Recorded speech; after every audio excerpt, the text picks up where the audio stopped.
story. The amputation enthusiast. The Craigslist ad was as peculiar as it was unsettling. Help wanted. $1,000 for an hour's work. No experience needed. Serious inquiries only. The post, buried in the depths of the gigs section, had a strange appeal to it. It promised easy money, but came with an ominous twist that stopped most people from clicking. The details, once revealed, were almost too bizarre to believe. The ad explained that the job was to assist the poster, who referred to himself only as Cash, in amputating his leg. Yes, his leg. Written with a darkly humorous flair, the ad made light of what most would consider a nightmarish proposition. Don't worry, it said. I'll coach you through the whole thing. I've practiced. The contact email was equally absurd. cash2qtoffmyleg@aol.com.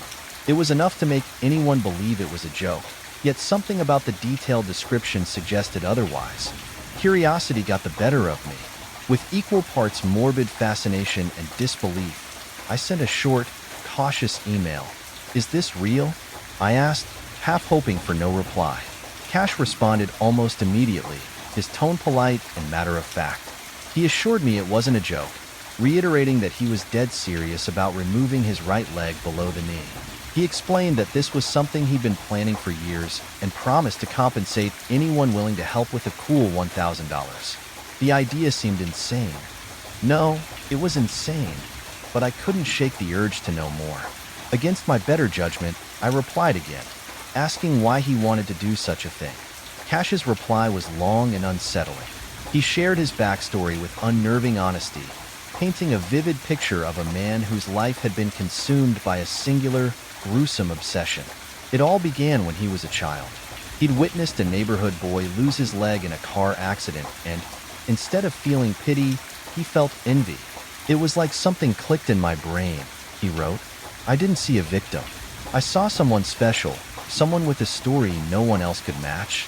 From that moment on, Cash became fixated on the idea of amputation, not as a tragedy, but as a transformation. He recounted how, over the years, he had researched every aspect of self-amputation.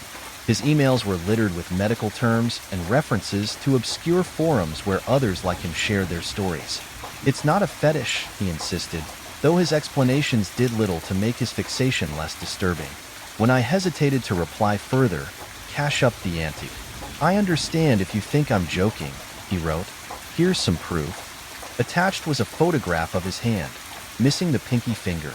The quality of the image was poor, but the scar where his finger should have been was unmistakable.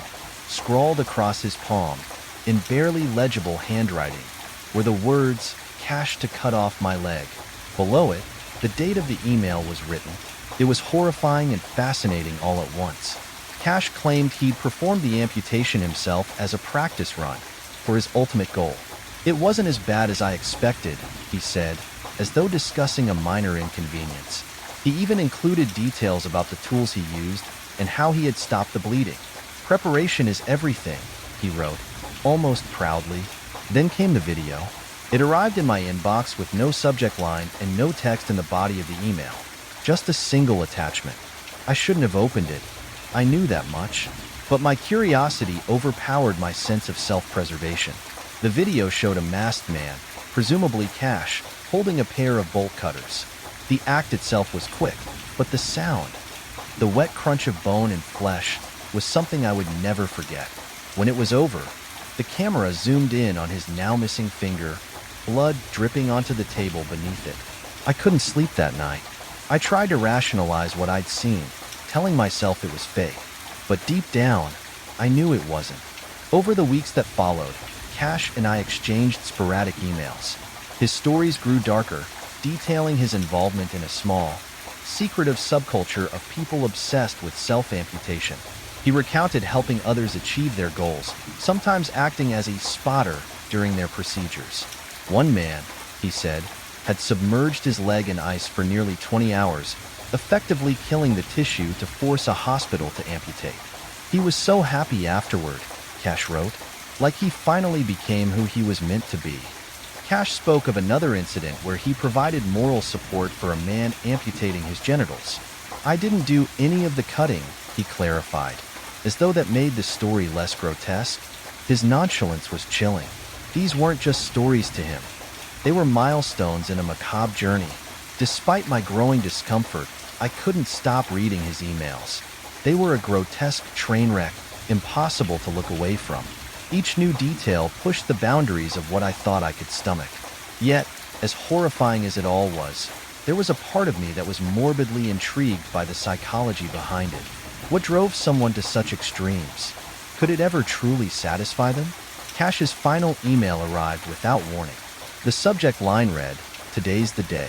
It was short and to the point. "I found someone willing to help. Don't try to talk me out of it. This is what I've wanted my entire life. Thank you for listening." And that was it. No follow-up. No confirmation that he had survived. Just silence. For weeks, I checked my inbox obsessively, hoping for some kind of update. Was he okay? Did the procedure go as planned?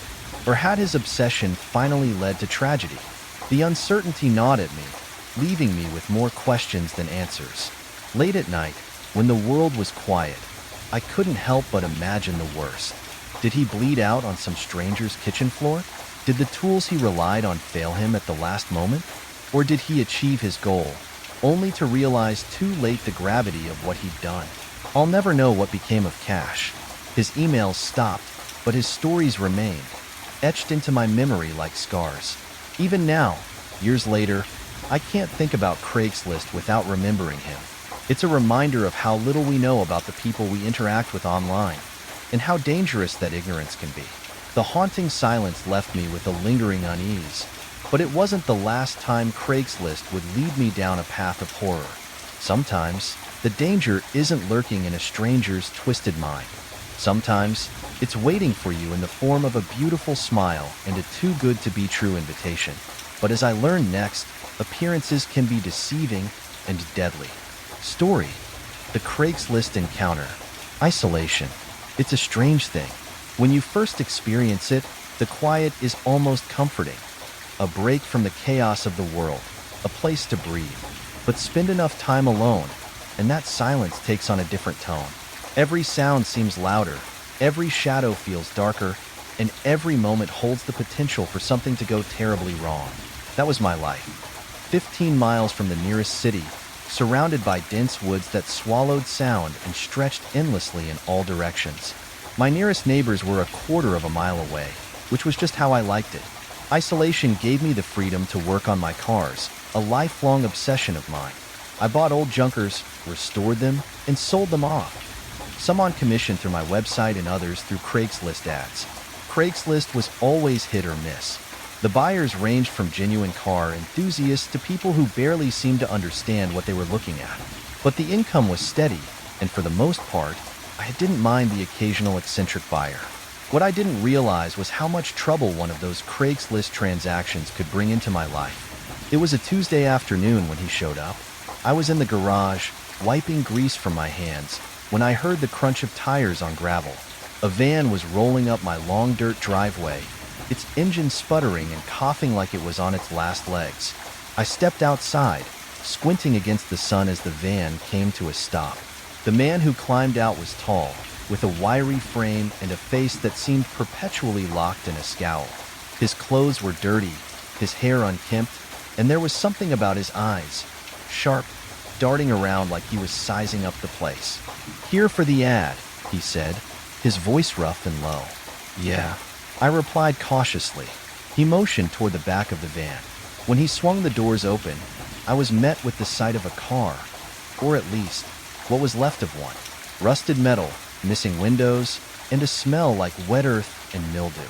"This thing's not gonna run again," I said, inspecting it from a distance. "Figured," he said with a shrug. "How much?" "I'll give you 100 for scrap." The man's face darkened for a moment, but then he nodded. To my surprise, he handed me $50 instead. "Take it. Just get rid of it," he muttered before climbing back into the van. As he pulled away, I noticed two other faces in the van, watching me from behind the windshield.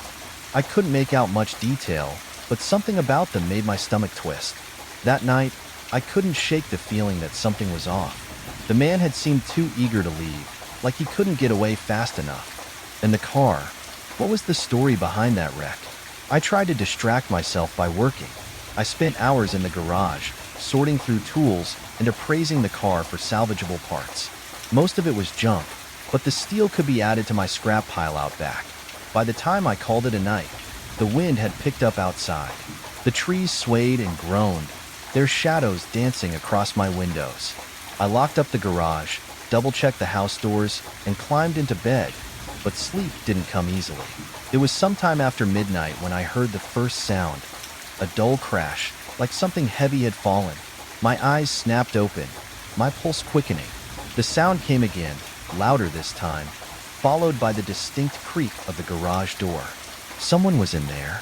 I grabbed the nearest thing I could use as a weapon, a crowbar, and crept toward the garage. The cold night air stung my skin as I stepped outside, my breath misting in the moonlight. The garage door hung slightly ajar, its padlock dangling uselessly from the latch. My heart pounded as I peered inside. The lights were still on, casting long, eerie shadows across the cluttered space. And there, among the mess, were three figures. The man from earlier was back, and he wasn't alone. His two companions were tearing through my garage like wild animals, overturning boxes and tossing tools aside. "Where is it?" one of them growled. "Check the drawers," another barked. I ducked behind a stack of tires, my grip on the crowbar tightening. My mind raced.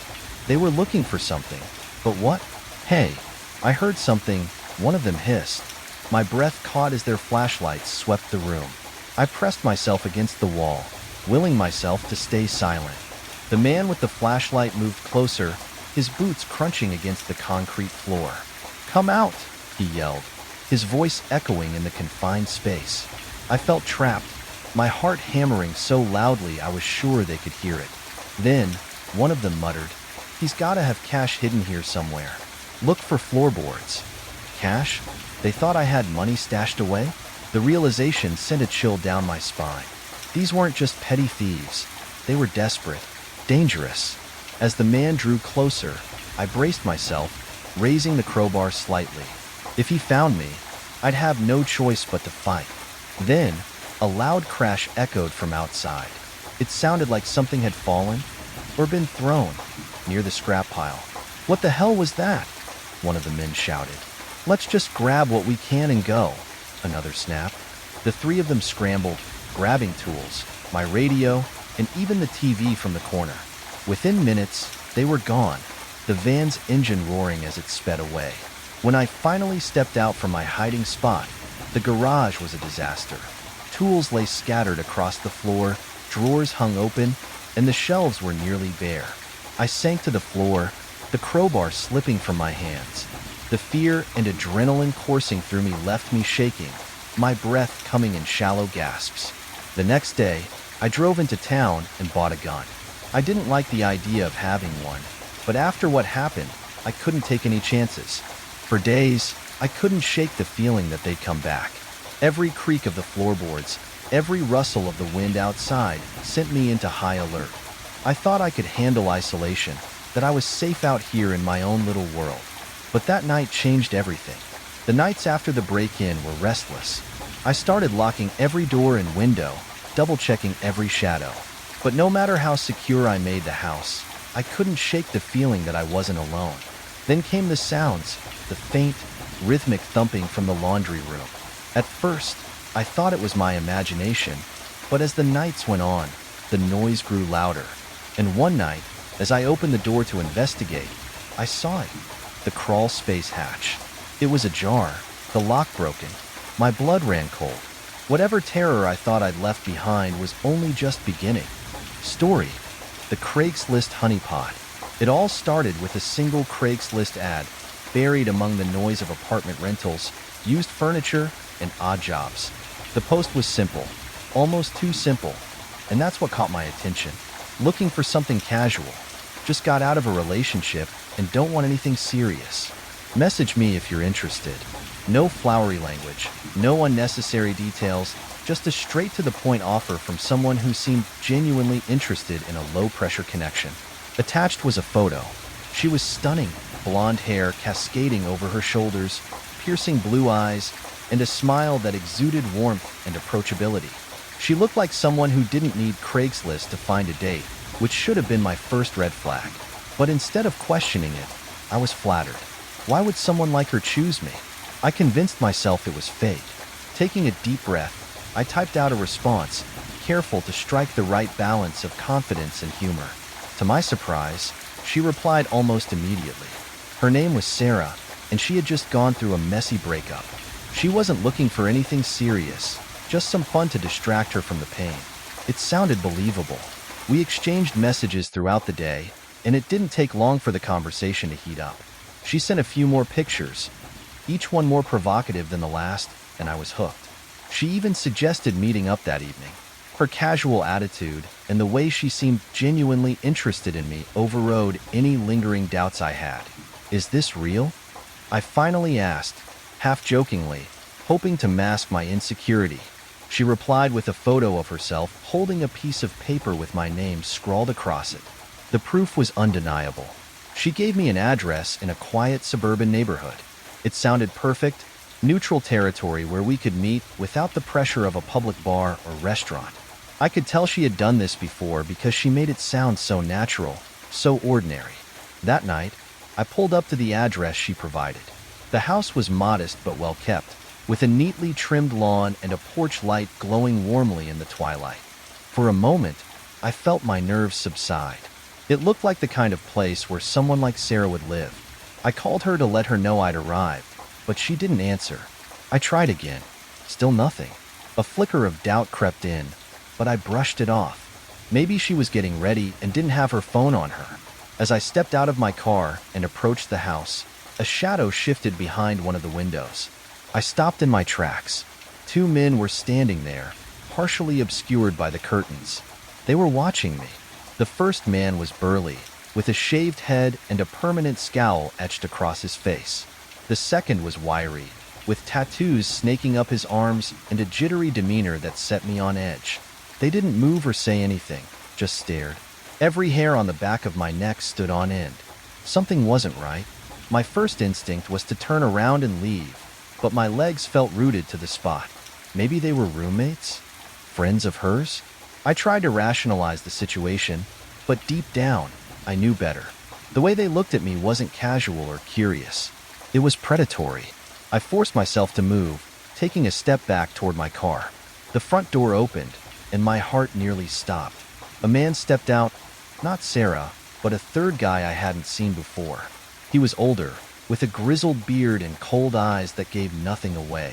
He stood on the porch, hands in his pockets, and smiled faintly, as if amused by my hesitation. "You here for Sarah?" he asked. I nodded, my mouth suddenly dry. "She's inside," he said, gesturing toward the open door. Something about the way he said it, calm, detached, almost rehearsed, made my stomach churn. This wasn't right. None of it was right. I think I might have the wrong house," I stammered, taking another step back. The man's smile faltered for a split second before returning. "No, you've got the right place. Come on in." My instincts screamed at me to run. I mumbled an excuse about forgetting something in my car and turned on my heel. As I reached my car door, I heard the man call out, his tone light but laced with something sinister. "Leaving already? Thought you were here for some fun." I didn't respond. I jumped into my car, locked the doors, and started the engine. In my rearview mirror, I saw the man still standing on the porch, watching as I sped away. The two men from the window were now outside as well, their silhouettes barely visible in the dim light. I didn't sleep that night.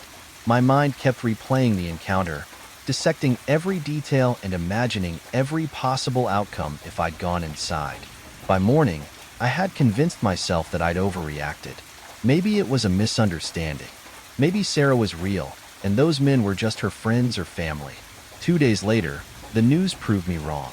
The headline read, "Man Attacked in Craigslist Setup." The story detailed how a man had responded to an ad eerily similar to Sarah's. When he arrived at the same house I had visited, he wasn't so lucky.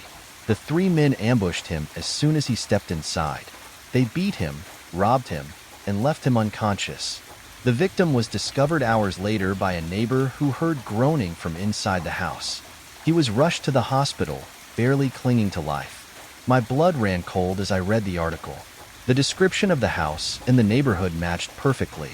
The realization hit me like a freight train.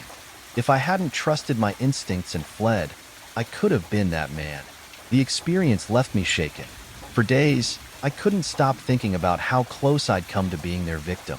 The ad wasn't just a prank or a scam. It was a calculated trap designed to lure unsuspecting men into a nightmare. Even now, years later, I can't look at Craigslist without feeling a pang of unease. The platform is a breeding ground for anonymity, and with anonymity comes danger. Behind every ad, there's a person, and you can never truly know their intentions. Sometimes, I wonder how many other men fell for the same trap. How many weren't as lucky as I was? Craigslist is a strange and dangerous place, full of hidden horrors and anonymous predators. Sometimes, the danger is overt, like a house full of men waiting to ambush you. Other times, it's subtle, a cryptic message or an email exchange that seems harmless at first. And yet, curiosity always gets the better of us. That's what happened to me the day I stumbled across the ad with 3 chilling words, "I see you." Story: the CVS encounter. It had been a rough week. My 3 kids were down with the flu, one after the other, turning my usually chaotic household into a battlefield of tissues, thermometers, and sleepless nights. By the time the last prescription was ready for pickup, I was running on fumes. It was late, almost 10 p.m., when I pulled into the dimly lit parking lot of the CVS near my house. The streets were mostly empty, save for the occasional car passing by. The fluorescent lights of the store flickered slightly, casting uneven shadows across the pavement. I parked on the side of the building, closer to the street, figuring it would be a quicker walk to the entrance. The air was biting, and I tugged my coat tighter around me as I stepped out of the car. My phone buzzed in my pocket. It was my husband, checking in. "Yeah, I'm here," I said, my voice low as I glanced toward the store entrance. "Just grabbing the meds and some Pedialyte for the kids. Be home soon." As I rounded the corner of the building, a man stepped out from behind a pillar near the entrance.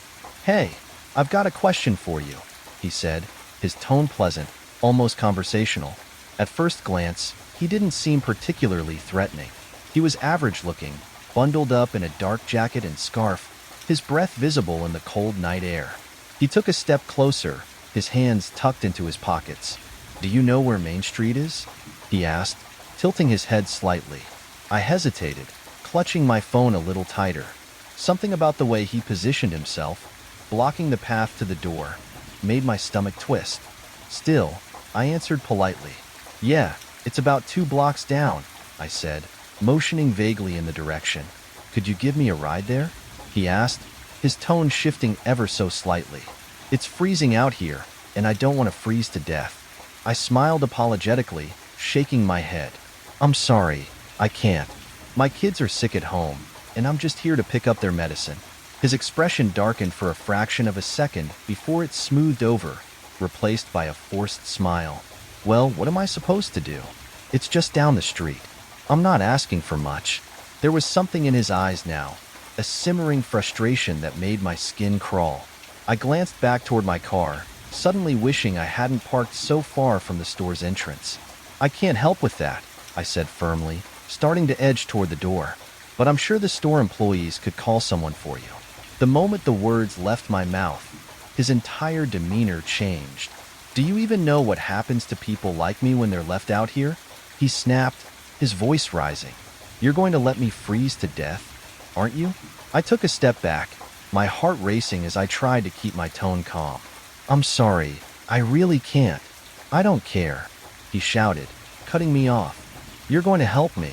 You have to help me." He took a step closer, and I instinctively moved sideways, angling myself toward the door. My mind was racing. Should I run? Should I shout for help? My phone was still in my hand, the call with my husband still active. "Are you okay?" My husband's voice crackled faintly through the phone. "No," I whispered, barely audible, hoping the man wouldn't notice. I tried to stay calm, pulling my face mask out of my pocket and holding it up as a barrier between us. "Look, I'm not feeling well, and my husband is on the phone," I said, trying to sound firm. "I'm just going to grab what I need and leave." He sneered. his lip curling as he muttered something under his breath. But he didn't move to block me this time. I took the opportunity to slip past him, practically sprinting through the sliding doors into the store. Inside, the store felt unnaturally bright, the sterile lighting doing little to ease my nerves. My hands were shaking as I approached the pharmacy counter. "There's a man outside," I said quickly, glancing over my shoulder. "He's acting strange."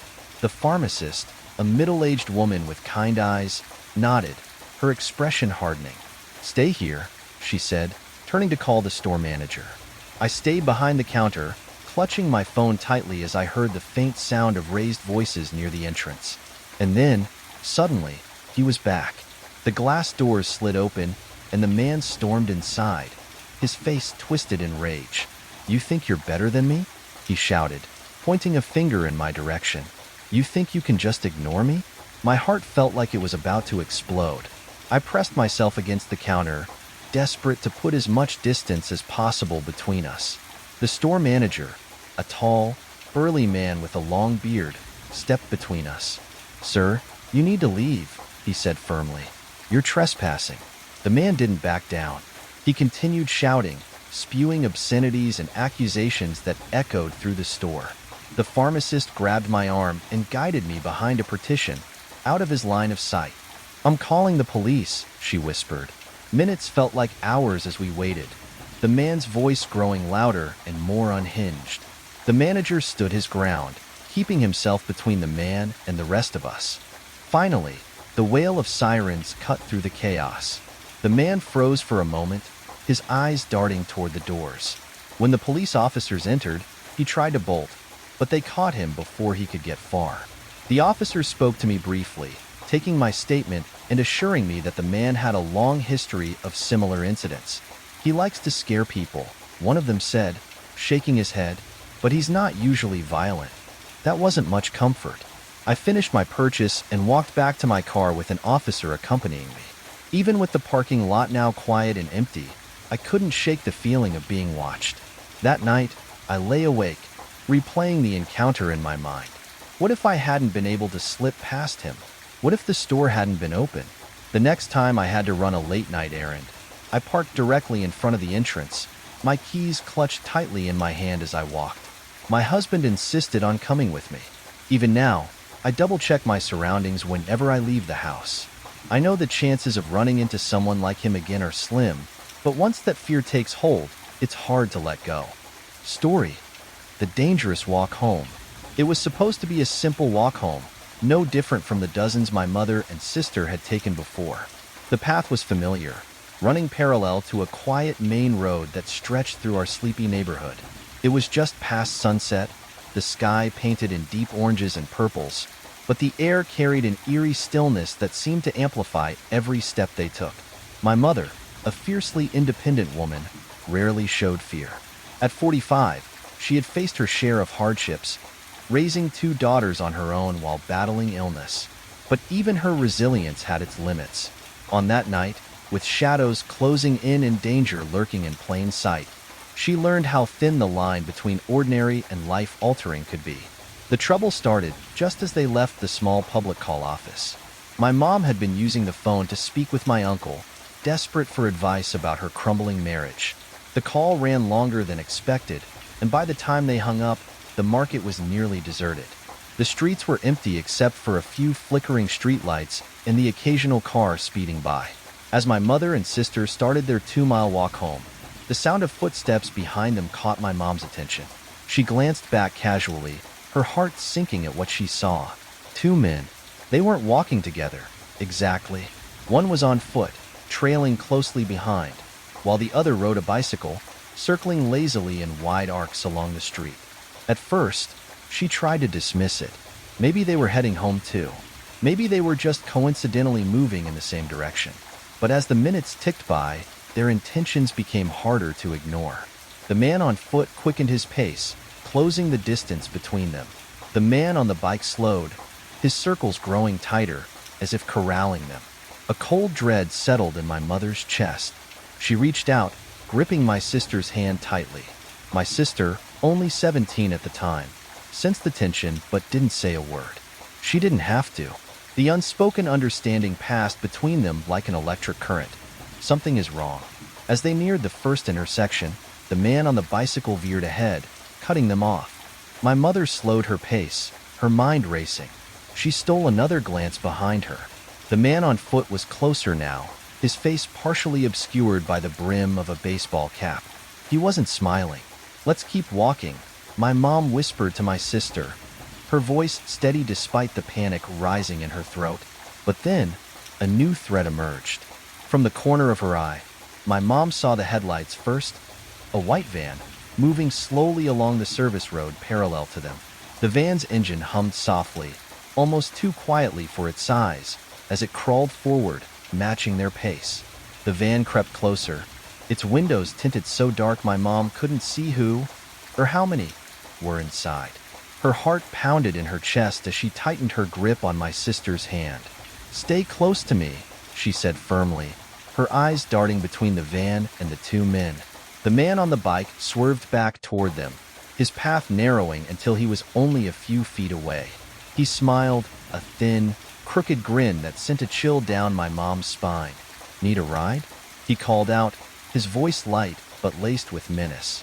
"No, thank you," my mom replied sharply, not breaking her stride. The man on foot let out a low chuckle, and my mom's stomach twisted. The van pulled up alongside them now, its engine idling. The passenger window rolled down just enough for a face to peer out.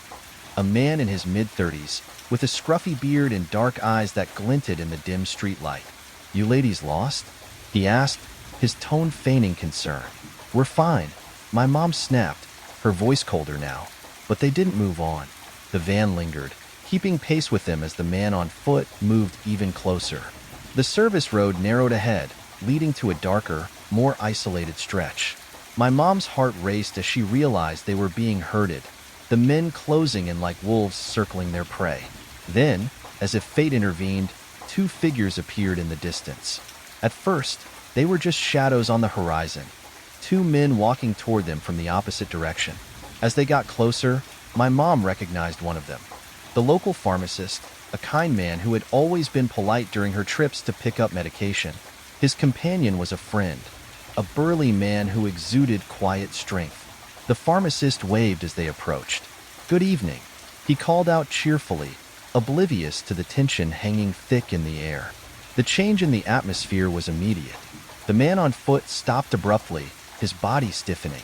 The cyclist faltered, his bike wobbling slightly before he turned sharply, pedaling away without a word. The van's engine roared as the driver hit the gas, speeding off down the service road and disappearing into the night. The pharmacist frowned, glancing at my mom and sister. "Are you all right?" Relief washed over my mom so quickly she felt dizzy. "We are now," she said, her voice shaking. The pharmacist and his friend didn't ask many questions. They simply fell into step beside my mom and sister, escorting them the rest of the way home. When they finally reached our apartment complex, my mom turned to the two men, her eyes brimming with gratitude. "Thank you," she said, her voice thick with emotion. "I don't know what would have happened if you hadn't shown up." The pharmacist smiled warmly. "You're safe now. That's what matters." But even as they walked away, my mom couldn't shake the lingering fear. The what-ifs haunted her. What if they hadn't appeared? What if the van had blocked their path completely? For weeks after that night, my mom avoided the service road altogether, taking longer, well-lit routes instead. She never saw the men or the van again, but their presence lingered in her mind, a constant reminder of how quickly normalcy could give way to danger. Story: the disturbed neighbor. Moving into a new place is always a gamble, especially when it comes to roommates. You hope for quiet nights and shared responsibilities, but sometimes you get something entirely different, something darker. When I first moved into the apartment, it seemed perfect. The rent was affordable, the location convenient, and the master tenant, Sarah, was friendly enough. She was heading to Hawaii for a month, leaving me with Kyle, a new roommate she'd found through Craigslist. I didn't have much say in the matter, but he seemed fine at first. Quiet, polite, maybe a little socially awkward, but harmless. Or so I thought. What began as minor oddities quickly spiraled into something far more dangerous. Kyle's strange behavior started about 4 days after Sarah left. I was woken at 8 a.m. by frantic knocking at my bedroom door. I stumbled out of bed, groggy and annoyed, to find Kyle standing there, his face pale and his hands trembling. "So, do you want to tell me what went on last night?" he asked, his voice low and accusatory. Confused, I frowned. "What are you talking about?" "You know," he said, his eyes narrowing. "The screaming, the arguing. You and the landlord, out in the alley." I stared at him, dumbfounded. "Kyle, I was in bed by 9. I didn't leave my room all night." He stared at me for a long moment before muttering something about seizures and walking away. I chalked it up to sleepwalking or a bad dream. But then it happened again.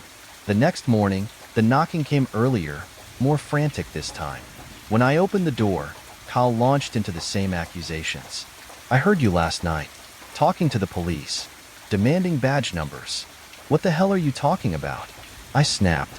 His expression darkened. "You don't need to lie. I know what I heard." I shut the door in his face, my patience wearing thin. Over the next few days, Kyle's behavior became more erratic. He started pacing the apartment late at night, slamming doors and turning lights on and off.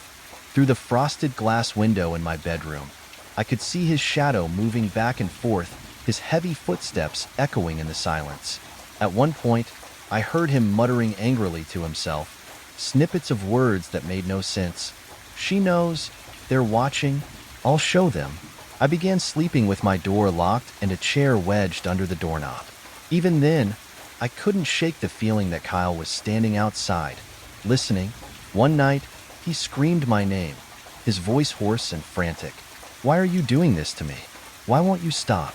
I stayed silent, my heart pounding in my chest. The breaking point came around 1 a.m. a week later. I woke to the sound of slamming doors, louder and more aggressive than before. Through the frosted window, I saw Kyle pacing between rooms, muttering under his breath. Then, suddenly, he stopped. He turned toward my room, his shadow looming large against the glass. "I can hear you," he said, his voice low and venomous. My breath caught in my throat. "You really want to fight about this?" he shouted, slapping the wall next to my door. "Come out right now, and we'll settle it." I stayed frozen, clutching my phone in one hand and my car keys in the other. My mind raced. If I waited too long, he might break down the door. If I made a noise, he'd know I was awake. Through the window, I saw him lean forward, pressing his ear against the glass. Panic overtook me. I grabbed my bag and crept toward the door, my movements as silent as possible. My shoes were outside in the hallway, but I didn't care. Barefoot, I unlocked the door and eased it open. Kyle's pacing had resumed, his footsteps receding toward the living room. Taking a deep breath, I stepped into the hallway, grabbing my shoes as quietly as I could. But as I bent down to put them on, I heard him stop. "Where are you going?" I looked up to see him standing at the end of the hallway, his face shadowed but his posture tense. He took a step toward me, and I bolted. I didn't stop running until I was 2 blocks away, my feet bleeding from the rough pavement. I let myself into a friend's apartment with a spare key and collapsed on the couch, shaking uncontrollably. The next day, I called Sarah and told her everything. She arranged for Kyle to move out by the end of the week. When I returned to the apartment, I brought 2 friends with me, just in case. Kyle was gone, but the damage he left behind was chilling. The fire alarms had been ripped out of the ceiling, and the deadbolt on the front door had been carefully unscrewed and left on the table. Even after changing the locks, I couldn't shake the paranoia. I never stayed there alone again, and every creak of the floorboards sent my heart racing. Some people leave more than just physical scars. They leave you questioning your own instincts, your own safety. Story, the "I see you" text. Craigslist has always been a place of curiosity. A strange, chaotic corner of the internet where people sell old furniture, trade odd jobs, and occasionally post things so bizarre that you wonder if they're even real. I was no stranger to its quirks. In fact, I often browsed Craigslist for entertainment, scrolling through listings for haunted dolls or laughably bad attempts at dating ads. It was a harmless habit, or so I thought. The day I stumbled upon the "I see you" ad, it felt like any other. I had just wrapped up work, craving something mindless to distract me. Scrolling through the gigs section, I came across the post. Earn $100 by sending a text. Totally legit. Serious inquiries only. That was it. No details, no further explanation. Just a single, vague promise of easy money. At first, I scoffed. Another Craigslist scam, I thought. But something about the ad intrigued me. Maybe it was the sheer simplicity of it, the lack of any context. It was like a mystery begging to be solved. I couldn't help myself. I clicked on it. The full post didn't add much. It reiterated the promise of $100 and provided an email address, quickcashtext@gmail.com. Something about the name struck me as lazy, almost amateurish, which only made the ad feel more authentic. Scammers usually tried harder to sound convincing, right? Still, I wasn't naive. I assumed this was some phishing scheme or a bait-and-switch tactic, but the curiosity gnawed at me. Against my better judgment, I sent a quick email. "Hi, I saw your ad. Can you tell me more about the job?" The reply came almost immediately, which was the first thing that set me on edge. "Thanks for reaching out. The task is simple. I'll provide you with a phone number and a short message to send. Once the message is delivered, I'll wire $100 to your account." It's as easy as that. There was no name, no signature, just the instructions. I reread the email, searching for any clues about the sender. The tone was cold and professional, devoid of any personality. It felt hollow. Still, I was hooked. I needed to know more. "What's the message?" I replied. The second reply took longer, as if the sender had taken time to deliberate. When it came, the answer was chillingly simple. "I see you." I stared at the screen, the 3 words practically glaring back at me.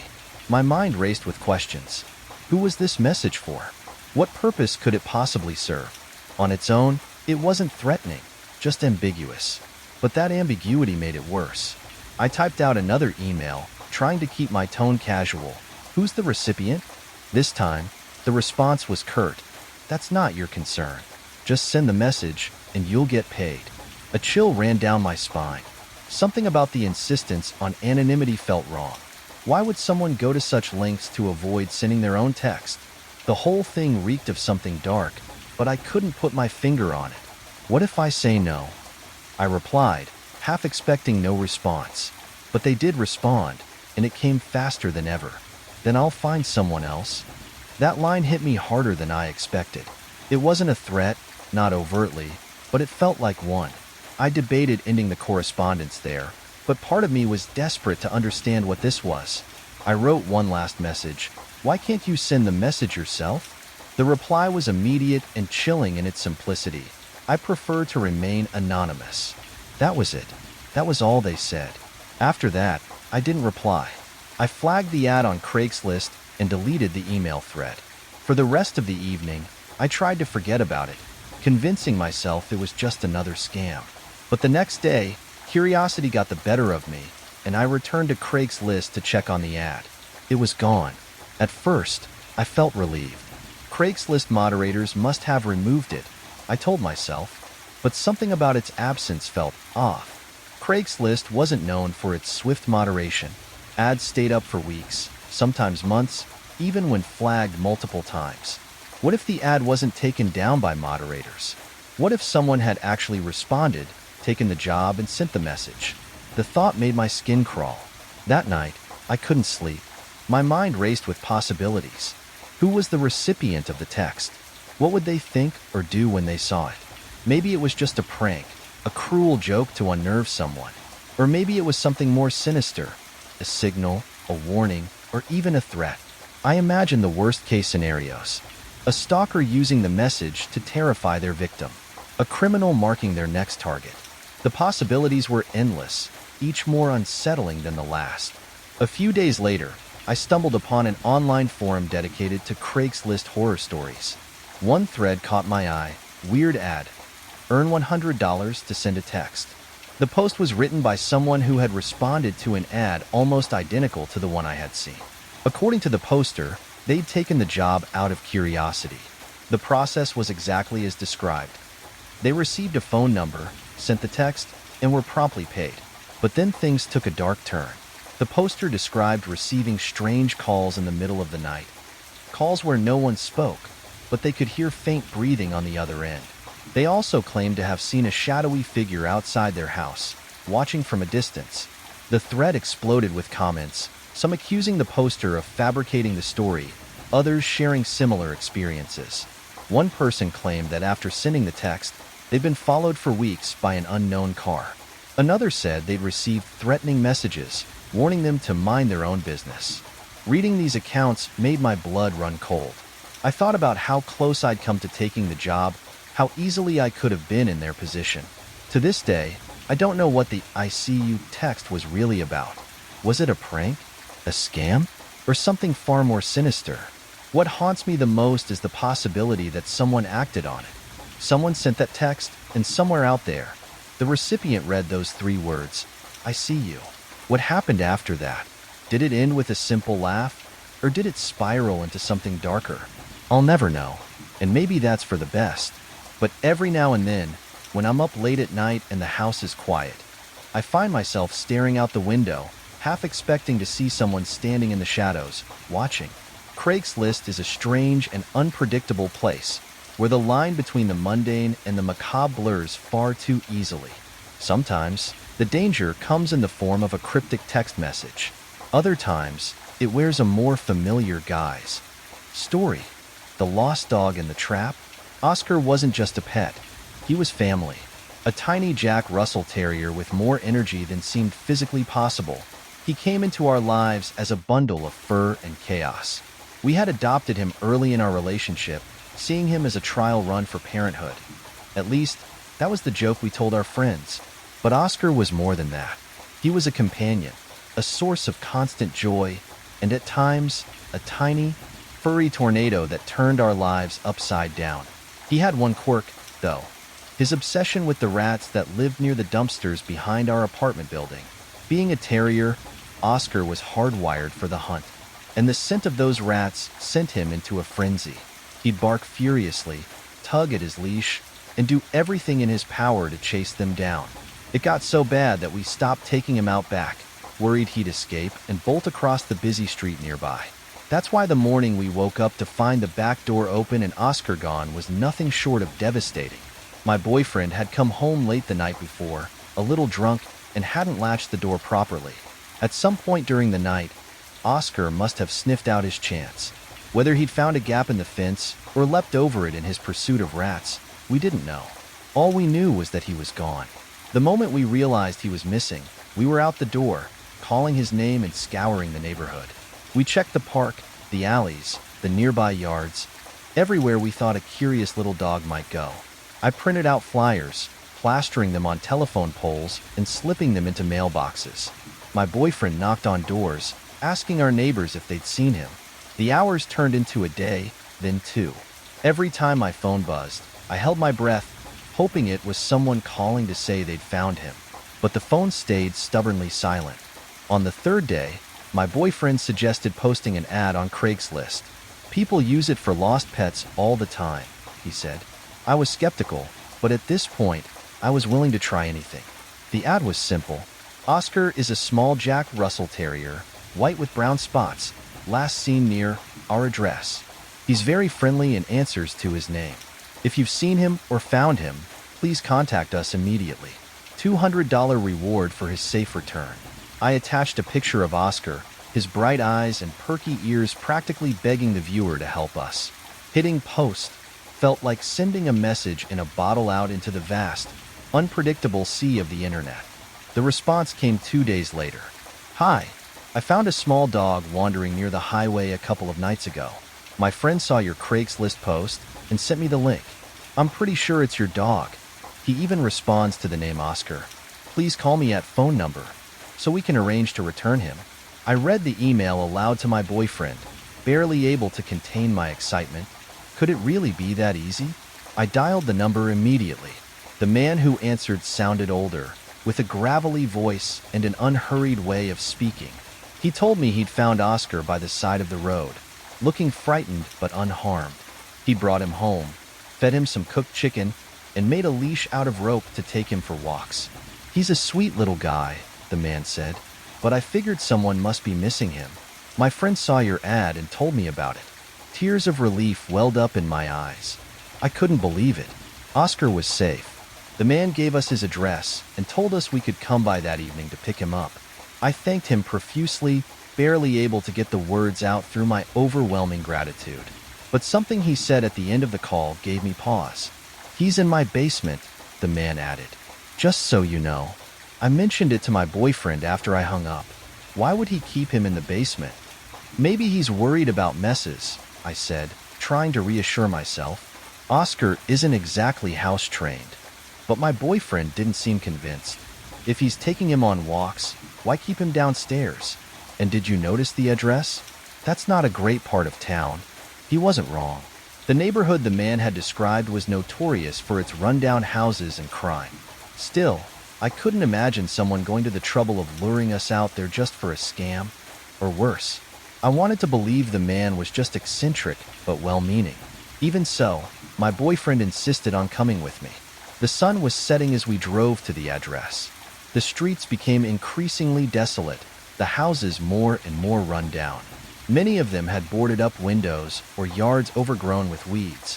By the time we reached the house, I was starting to feel a knot of unease in my stomach. The house was in bad shape.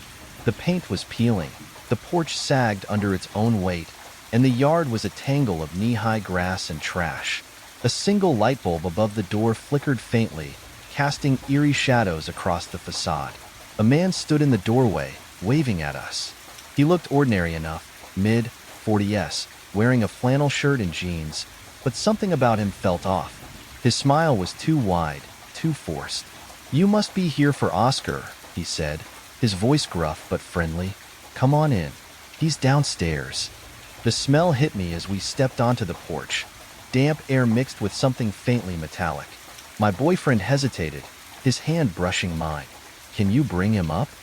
I asked, trying to keep my voice steady. The man's smile faltered for a split second before returning. "It's easier if you just come in," he said. I glanced at my boyfriend, who gave me a subtle shake of his head. "We'll wait out here," my boyfriend said firmly. The man's demeanor shifted. His eyes grew colder, and his tone lost its friendliness. "Suit yourself," he said, disappearing back into the house. Minutes passed. We stood on the porch, the silence stretching uncomfortably. My boyfriend checked his watch, his jaw tight. "We're leaving," he whispered.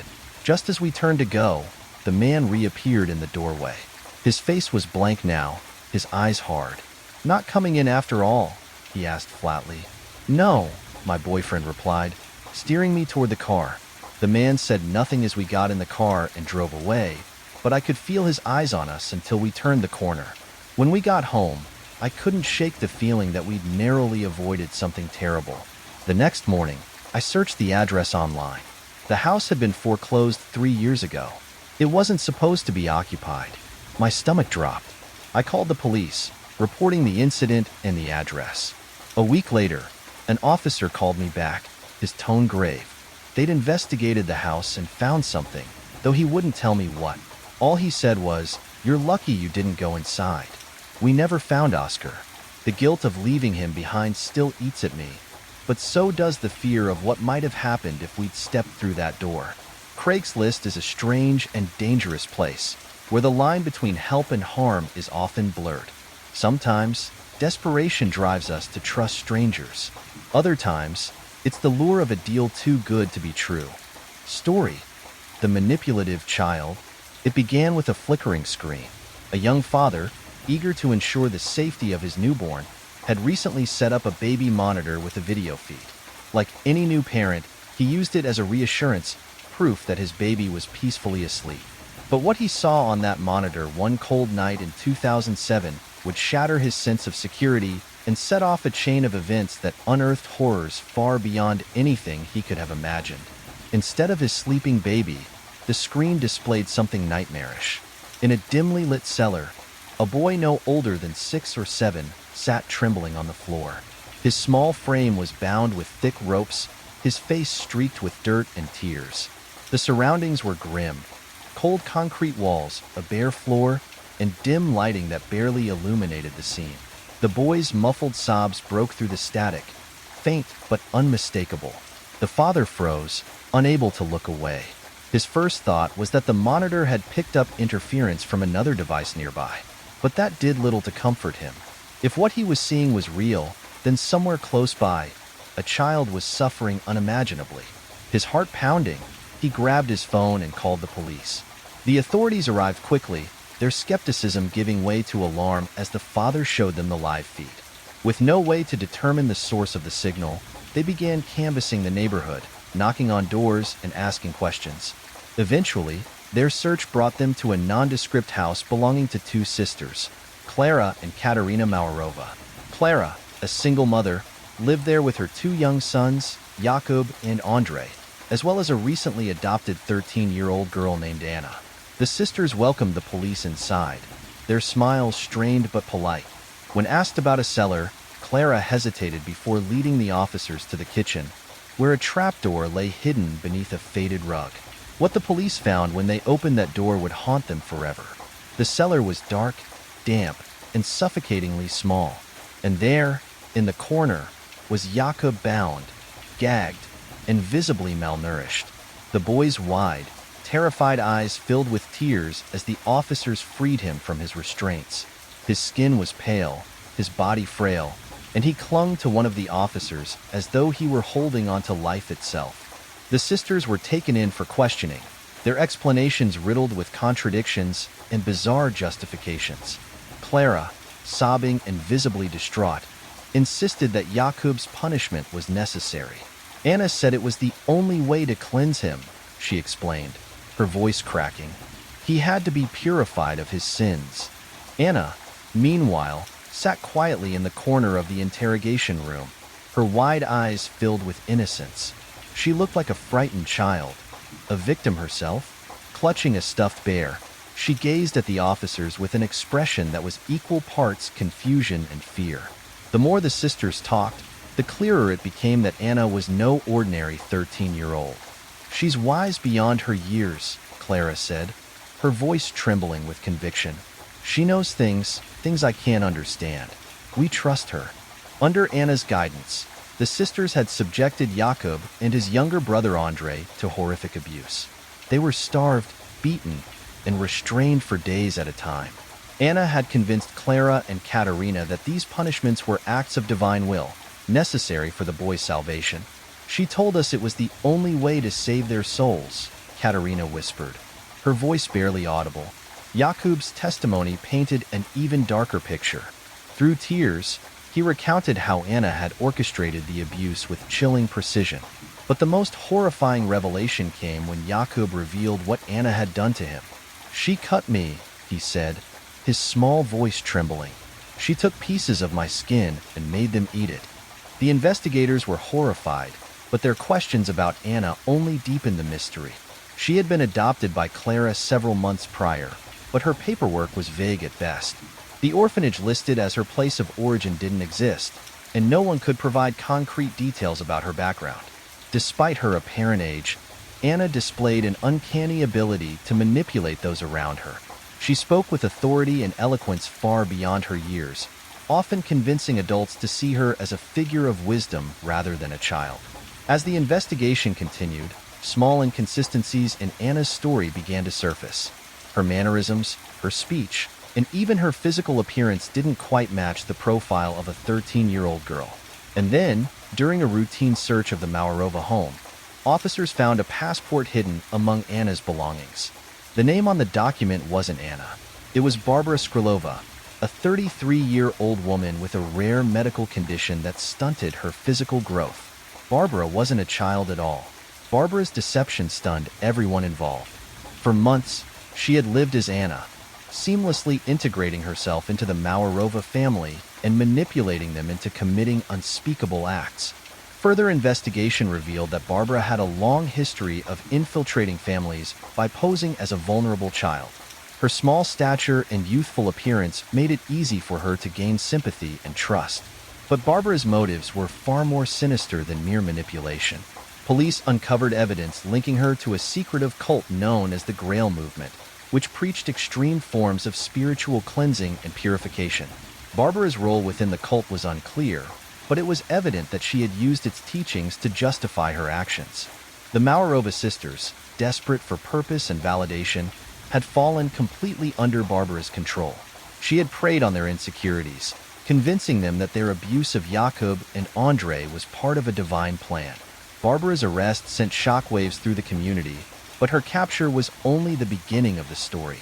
After fleeing the Maurova home, she had traveled to Poland, where she once again posed as a child, this time as a 14-year-old boy named Adam. By the time authorities caught up with her, she had already begun integrating herself into a new family. The realization that Barbara could so easily manipulate her way into another household was chilling. It wasn't just her ability to deceive. It was the precision with which she identified vulnerable people and exploited their weaknesses. Barbara's trial became a media circus, with every gruesome detail of her crimes laid bare for the world to see. But even as she sat in court, her expression remained calm, almost serene. She showed no remorse. Barbara's story is one of the most horrifying and baffling cases of modern times, not just because of the physical and emotional torment she inflicted, but because of what she represents. Her actions forced people to confront an uncomfortable truth, that the most terrifying monsters are often the ones who wear the guise of innocence. We like to think we can spot danger, that we can protect ourselves and our loved ones from harm. But what happens when the danger looks like a child? Barbara Skrilova's story is a reminder that real-life horrors often surpass anything we could imagine in fiction. It's not just the cruelty of her actions that lingers, it's the chilling knowledge that someone like her could be out there, waiting for their next family to prey upon. Story: the mysterious stalker. There's an odd comfort in routines. They make the world feel predictable, even safe. For me, walking alone at night had always been a routine, a quiet escape from the chaos of everyday life. My neighborhood was quiet, well-lit, and generally considered safe. I never thought much about who else might be out there. But one night, that sense of security shattered. It started like any other evening. I had stayed late at a friend's house, talking and laughing until the hours slipped away. When I left, it was already 10 p.m., the streets dimly lit by streetlights casting long, pale beams across the sidewalks. The air was cool, almost biting, but I didn't mind. I zipped my jacket, slid my hands into my pockets, and started down the familiar path toward home. It should have been an uneventful walk, but halfway through, I realized I wasn't alone. The first time I noticed the figure, they were far behind me, a vague silhouette moving steadily under the streetlights. My initial reaction was annoyance, not fear. I valued the solitude of my nightly walks, and the presence of another person felt intrusive. I glanced back briefly, noting nothing unusual about them. Average height, dark clothes, no discernible features in the low light. But as I continued, their steady pace began to mirror mine. I turned onto another street, testing whether they were simply heading in the same direction. When I glanced back again, they were still there, maintaining the same distance. A chill ran down my spine. My mind scrambled for logical explanations. It was a public trail. People walked here all the time. Maybe it was just a coincidence. But as I turned again, this time down a smaller, less used path, they followed. The quiet crunch of their footsteps on the gravel echoed in the otherwise silent night. My pulse quickened. I took a deep breath, forcing myself to stay calm. I wasn't a child anymore, and this wasn't some ghost story. It was probably nothing. But just in case, I decided to change my route entirely, heading toward the main road where I knew there would be more lights and the occasional passing car. The figure followed. I reached the main road, relieved by the soft hum of traffic in the distance. The street was wider, the streetlights brighter, but the figure didn't fall away. They stayed on the opposite side of the road now, their movements slow but deliberate. I clutched my phone, trying to think of what to do. Calling the police felt premature. They hadn't done anything, not yet, but the way they followed me, so methodically, sent alarm bells ringing in my mind. When I reached a busier intersection, I turned sharply, hoping the sudden movement would throw them off. I walked quickly now, my heart racing as I glanced over my shoulder. They had stopped. The figure stood on the corner where I'd left them, their body framed by the orange glow of a streetlight. For a brief moment, I thought it was over, that they'd lost interest. But then they started moving again, crossing the street and heading in my direction. Panic surged through me. I reached for my phone, praying I'd get a signal. But as I swiped to unlock it, the screen flickered. No service. I cursed under my breath, my mind racing. And then an idea hit me. If I couldn't make a real call, I could fake one. I raised the phone to my ear, forcing a casual tone into my voice. "Hey, Mom," I said, loud enough for anyone nearby to hear. "Yeah, I'm on my way back now. Just walking down Oak Street. I'll be there in 5 minutes." I kept talking, describing my surroundings in unnecessary detail, dropping hints that I wasn't alone. "Oh, you're outside already? Great. I'll see you soon." The figure slowed, their movements less confident now. For the first time, I felt a glimmer of hope. But then, they stopped. I turned around, expecting to see them lingering at a safe distance. But they were gone. The emptiness was somehow worse. My heart pounded in my chest as I scanned the street, searching for any sign of movement. The silence was deafening, broken only by the faint hum of distant traffic. Had they given up? Were they hiding somewhere, waiting for me to let my guard down? Every shadow felt menacing, every flicker of light a potential threat. My mind raced with worst-case scenarios. I quickened my pace, deciding to cut through a nearby alley that would take me straight to my street. The alley was narrow, flanked by tall fences and overgrown shrubs that swayed in the breeze. Halfway through, I heard it, a soft shuffle behind me. I froze, my blood turning to ice. Slowly, I turned, my breath caught in my throat. There, at the mouth of the alley, was the figure. They didn't move. They didn't speak. They just stood there, their silhouette obscured by the shadows. I bolted. My legs burned as I sprinted toward the other end of the alley, my breath coming in short, ragged gasps. When I emerged onto the street, I didn't stop.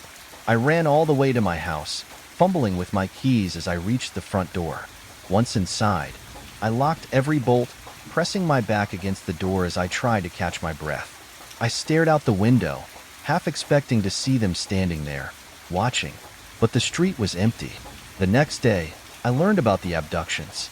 My mother came into the kitchen, her face pale as she held up a newspaper. "Have you heard about this?" she asked, her voice trembling. I shook my head, and she handed me the paper. The headline was stark and chilling. "Local police warn of nighttime abductions in residential areas." My stomach dropped as I read the details.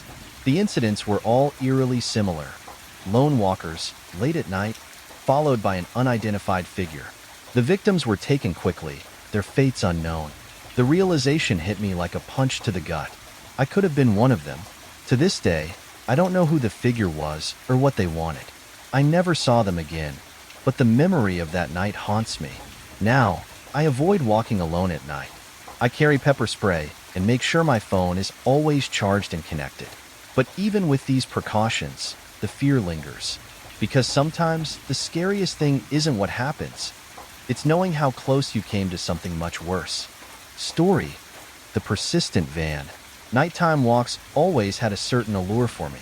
There was a stillness to the world after dark, a sense of isolation that was both peaceful and eerie. I loved the quiet, the way the city seemed to hold its breath, but I never truly understood how vulnerable those empty streets could make me feel. On one particular night, I learned how quickly solitude can turn to fear. A simple walk home became a relentless game of survival when I noticed a van, silent at first, then persistent, following my every move. It was around 9 p.m. when I left my friend's house. The visit had been routine: coffee, conversation, and some harmless gossip. The night was crisp, the air tinged with the first hints of winter. I zipped up my jacket and started my walk home, a familiar route that usually took about 10 minutes. The streets were quiet, save for the occasional hum of a passing car. Streetlights cast long, flickering shadows that stretched across the sidewalks. I was only a few blocks from home when I noticed the van for the first time. It was parked on the corner, its white paint faded and chipped, the kind of vehicle you wouldn't look twice at during the day. But something about it made me uneasy.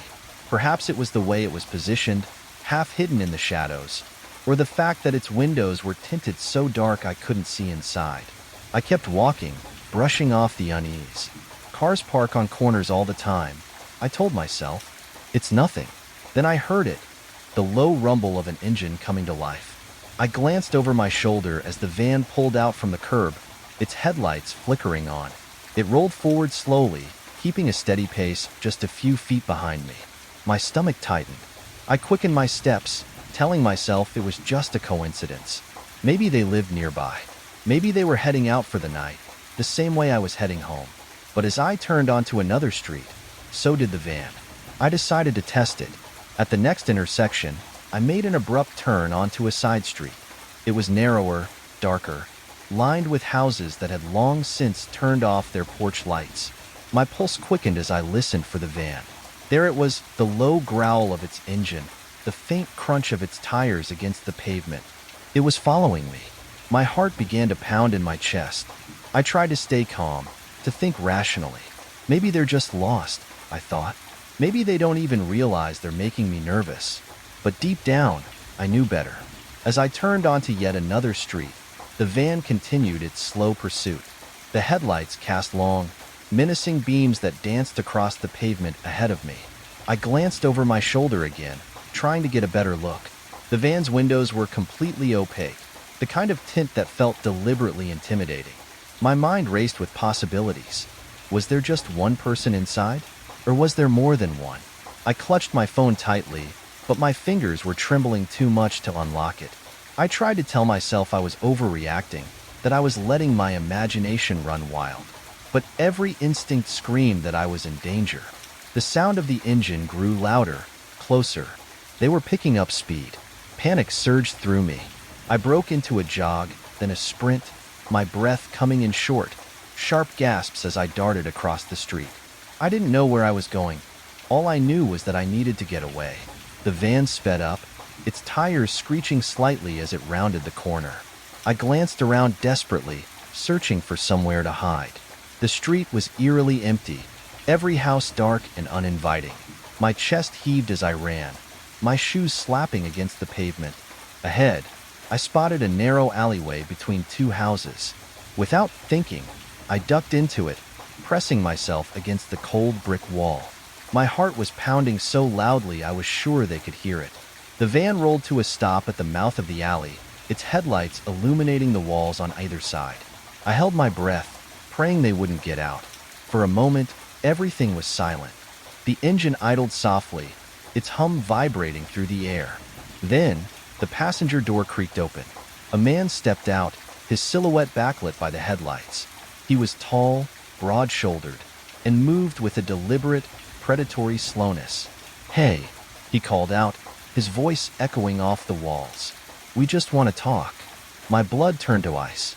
I bolted from the alley, my legs burning as I sprinted back toward the main road. The man shouted something behind me, but I didn't stop to listen.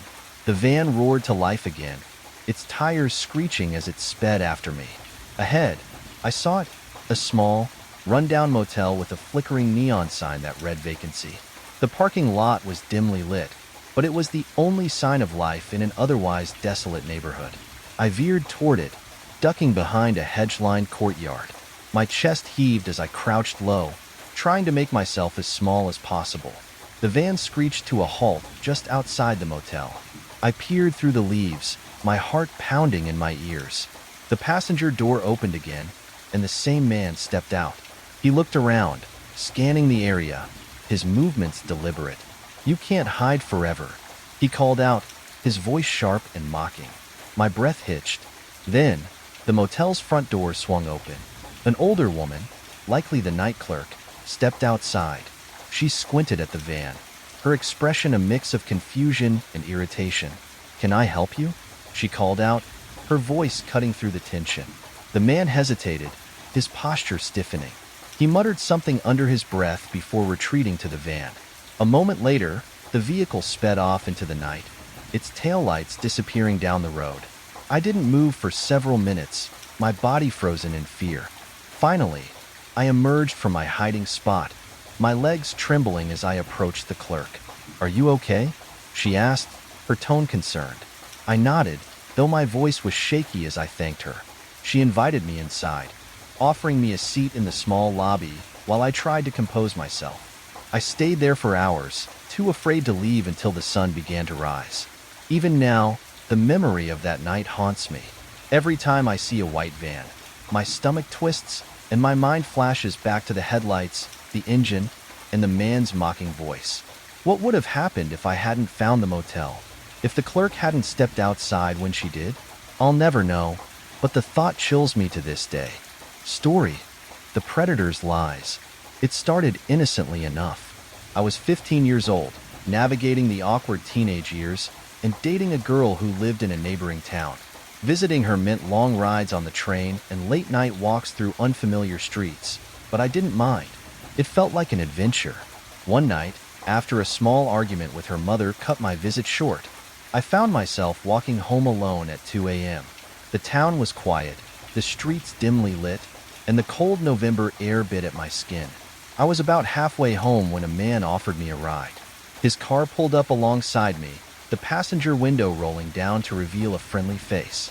He was in his mid-50s, slightly overweight, with messy gray hair that framed a warm smile. "It's freezing out here," he said. "Hop in. I'll give you a ride."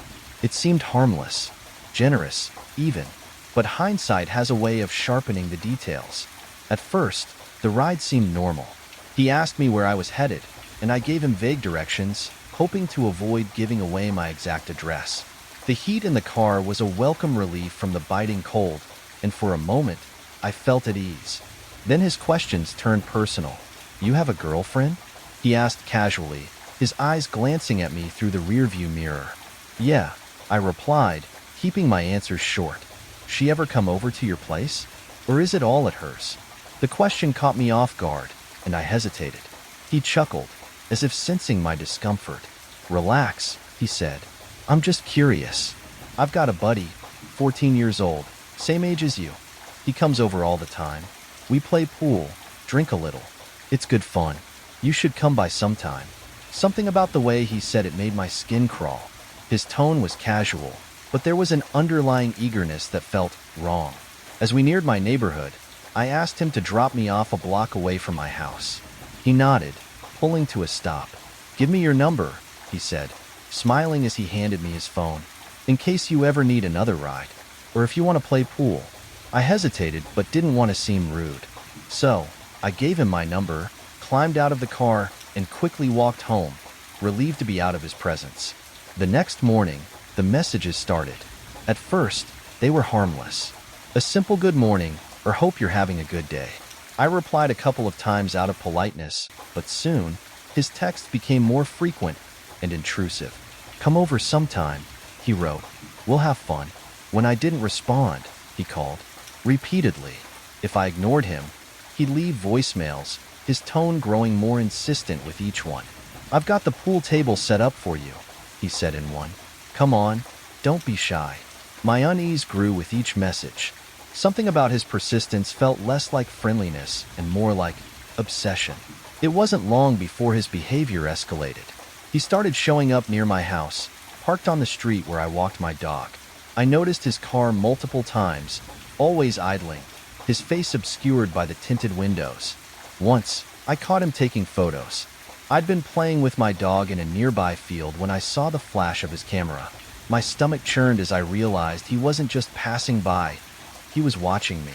I began changing my routines, walking my dog at different times and taking alternate routes.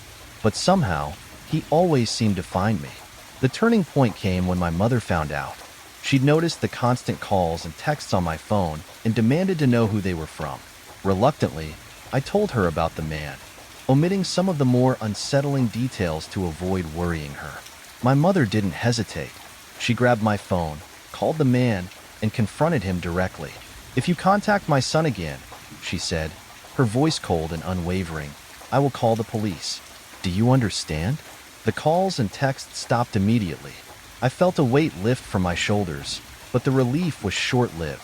Several weeks later, I was walking my dog when I saw his car again, parked on the same street. This time, the headlights were off, and the engine was silent. He didn't get out or call out to me. He just sat there, watching. I hurried home, my heart racing, and told my mother. She contacted the police, but without a direct threat or evidence of harassment. There was little they could do. Eventually, the sightings stopped and life returned to normal, or as normal as it could be after an experience like that. But just when I thought he was gone for good, he resurfaced in the most chilling way possible.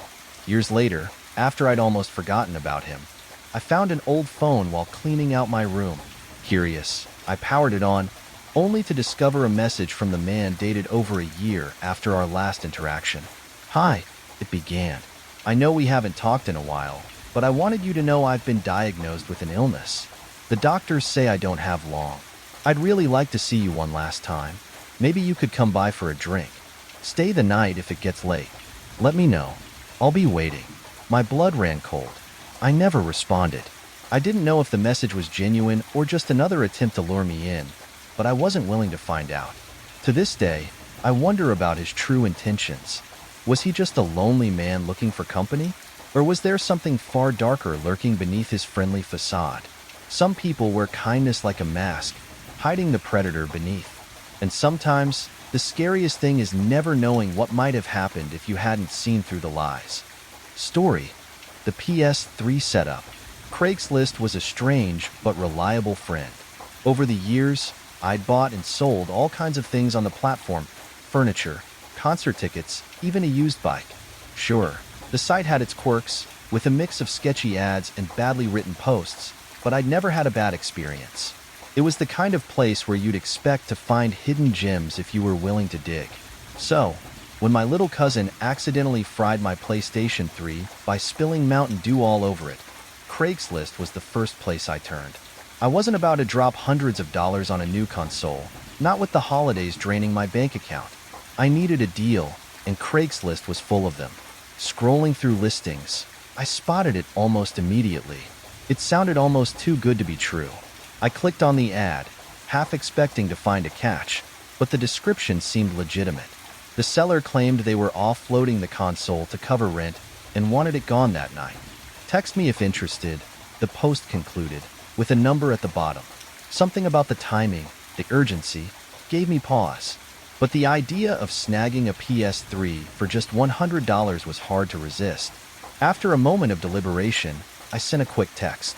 "Hey, I'm interested in the PS3. Is it still available?" The reply came within minutes. "Yeah, still got it. Can you meet tonight?" I asked for the location, and the response was, "Old Kmart parking lot. Around 8 p.m. Immediately, a small warning bell went off in my head. The Kmart he mentioned had been closed for years. The parking lot was empty most of the time, a ghostly relic of what used to be a bustling shopping center. Still, I reasoned, people use parking lots for meetups all the time. Maybe he didn't want strangers coming to his house. That made sense, didn't it? I told myself it was fine and agreed to meet. The rest of the evening felt surreal. As I drove to the parking lot, snowflakes drifted lazily through the air, illuminated by my headlights. The streets were quiet, eerily so, and the cold made everything feel sharper, more present. When I arrived, the parking lot was almost completely empty, save for a single car parked at the far end. Its headlights were off, and a man stood leaning against the driver's side door, his hood pulled up against the chill. The sight unsettled me more than I wanted to admit. I told myself to stop overthinking. Craigslist wasn't exactly known for polished professionals. This was probably just someone down on their luck, selling what they could to get by. Taking a deep breath, I pulled into a spot a few feet away and rolled down my window. "You here for the PS3? The man called out. His voice was low and gravelly, muffled slightly by the scarf wrapped around his face. "Yeah," I replied, forcing a smile. "You have it with you?" "It's in the back," he said, gesturing toward his car. "Come check it out." I hesitated. Something about the situation felt off. Maybe it was the way he avoided eye contact, or the fact that he hadn't moved from his spot, as if waiting for me to come closer. "Do you mind bringing it over here?" I asked, trying to sound casual. The man shook his head. "It's easier if you just take a look yourself." Against my better judgment, I got out of the car. The snow crunched under my boots as I approached his vehicle. He stepped aside, motioning to the back seat. The box was there, just as he'd said, with the familiar PS3 logo printed across the top. For a moment, Relief washed over me. Maybe I was being paranoid. But when I opened the box, my stomach dropped. Inside wasn't a PlayStation 3. It was an old, dusty DVD player, the kind you'd find at a garage sale for a couple of bucks. "What the hell is this?" I asked, turning to him. That's when I realized how close he'd gotten. Before I could react, he pulled a gun from his waistband and pointed it at my chest. "Hand over the cash," he said, his voice steady and cold. Panic surged through me, my heart pounding so hard it felt like it might burst. My instincts screamed at me to run, but my legs refused to move. "I don't have it," I stammered, trying to buy time. "Don't lie to me," he snapped, his finger tightening on the trigger. "I'm not asking again." My hand trembled as I reached into my pocket, pulling out the envelope of cash. Slowly, I tossed it into his car. "There," I said, my voice barely above a whisper. "Take it." For a moment, I thought that would be the end of it. But then, out of the corner of my eye, I saw movement. Someone was crouched in the driver's seat of his car, watching us intently. Another man, hidden in the shadows, waiting. My stomach churned. This wasn't just a robbery. The man with the gun motioned toward his car door. "Get in," he ordered. Every fiber of my being screamed to run, to get out of there before things escalated further. Without thinking, I turned and bolted toward my car. "Hey!" he shouted, and I heard the unmistakable sound of a gunshot. The rear window of my car shattered as I dove inside, glass spraying across the back seat. My hands were shaking so badly I could barely start the engine. Another shot rang out as I floored the gas pedal, the tires screeching against the icy pavement. I didn't stop driving until I was halfway across town, my pulse pounding in my ears. When I finally pulled into my driveway, I sat there for a long time, gripping the steering wheel with trembling hands. The shattered glass in my back seat was a grim reminder of how close I'd come to something far worse than losing $100. That night, I couldn't sleep.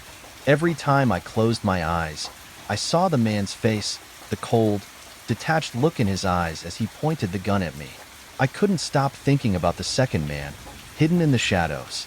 What would have happened if I'd gotten into that car? The thought made my skin crawl. I never reported the incident. What would I even say? I didn't have a license plate number, and I doubted the police would take a Craigslist robbery seriously. Instead, I spent the next few days trying to put it out of my mind, though the fear lingered like a shadow I couldn't shake. Since then, I've stayed far away from Craigslist. Some deals aren't worth the risk, no matter how tempting they seem. Story: the sinister roommate. When my boyfriend and I first met Bob, he seemed like the kind of guy you'd want as a roommate. Friendly, laid back, and undeniably creative. He quickly won us over with his easygoing charm and knack for picking up new skills. Whether it was sketching detailed portraits or learning to play a musical instrument in a matter of hours, Bob's talents were almost hypnotic. At first, his quirks seemed harmless, endearing, even. But over time, those quirks began to fester into something darker, something I could never have anticipated. The first sign of trouble came in small, almost laughable ways. Bob had this strange habit of burning things. It wasn't the kind of pyromania you'd see in movies. No raging bonfires or reckless destruction. Instead, it was methodical, controlled. I'd walk into the living room to find him hunched over the ashtray, holding a lit match against a strand of hair he'd plucked from his head or a scrap of paper he'd torn from a notebook. His expression was always the same. Intense, focused, like he was conducting a delicate experiment. "What are you doing?" I asked him once, half joking. "Just curious," he replied, shrugging it off. "I like watching how things burn." At first, I dismissed it. Everyone has their weird little habits, right? But then there was the Easter Bunny. One of our friends had brought over a giant cardboard standee of a cartoonish Easter Bunny, something they'd rescued from a store display. It was meant to be a silly decoration for the living room, but within an hour of its arrival, we noticed smoke wafting through the front yard. Bob was out there, standing over the smoldering remains of the bunny, his hands shoved into his pockets. "Bob, what the hell?" my boyfriend shouted, rushing outside. Bob turned slowly, his face unreadable. "It was just taking up space," he said simply. "It was unsettling, but not enough to sound any real alarms. Not yet. Then there was the thing with the animals. We had 2 dogs at the time, both sweet, friendly mutts who loved everyone, or at least almost everyone. They were wary around Bob, and for good reason. One day, I came home early from work to find one of the dogs limping. When I confronted Bob, he admitted, without a shred of guilt, that he'd accidentally shut the dog's leg in the door.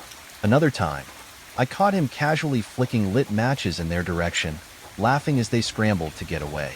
When I confronted him, he dismissed it as harmless fun. "You're overreacting," he said with a smirk. "It's just a joke." But there was nothing funny about the fear in their eyes. Things took a darker turn when a friend of ours dropped by unexpectedly. They found Bob in the backyard, holding one of the dogs by the collar. He wasn't hurting her yet, but the way he stared at her, the way his fingers gripped her fur a little too tightly, set off every alarm bell.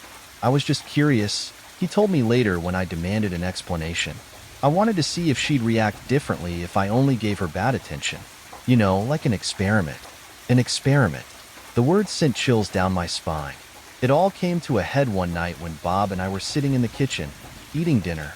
Out of nowhere, he started talking about fear.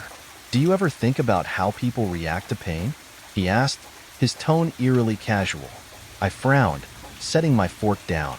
"What do you mean?" He leaned back in his chair, his eyes narrowing thoughtfully.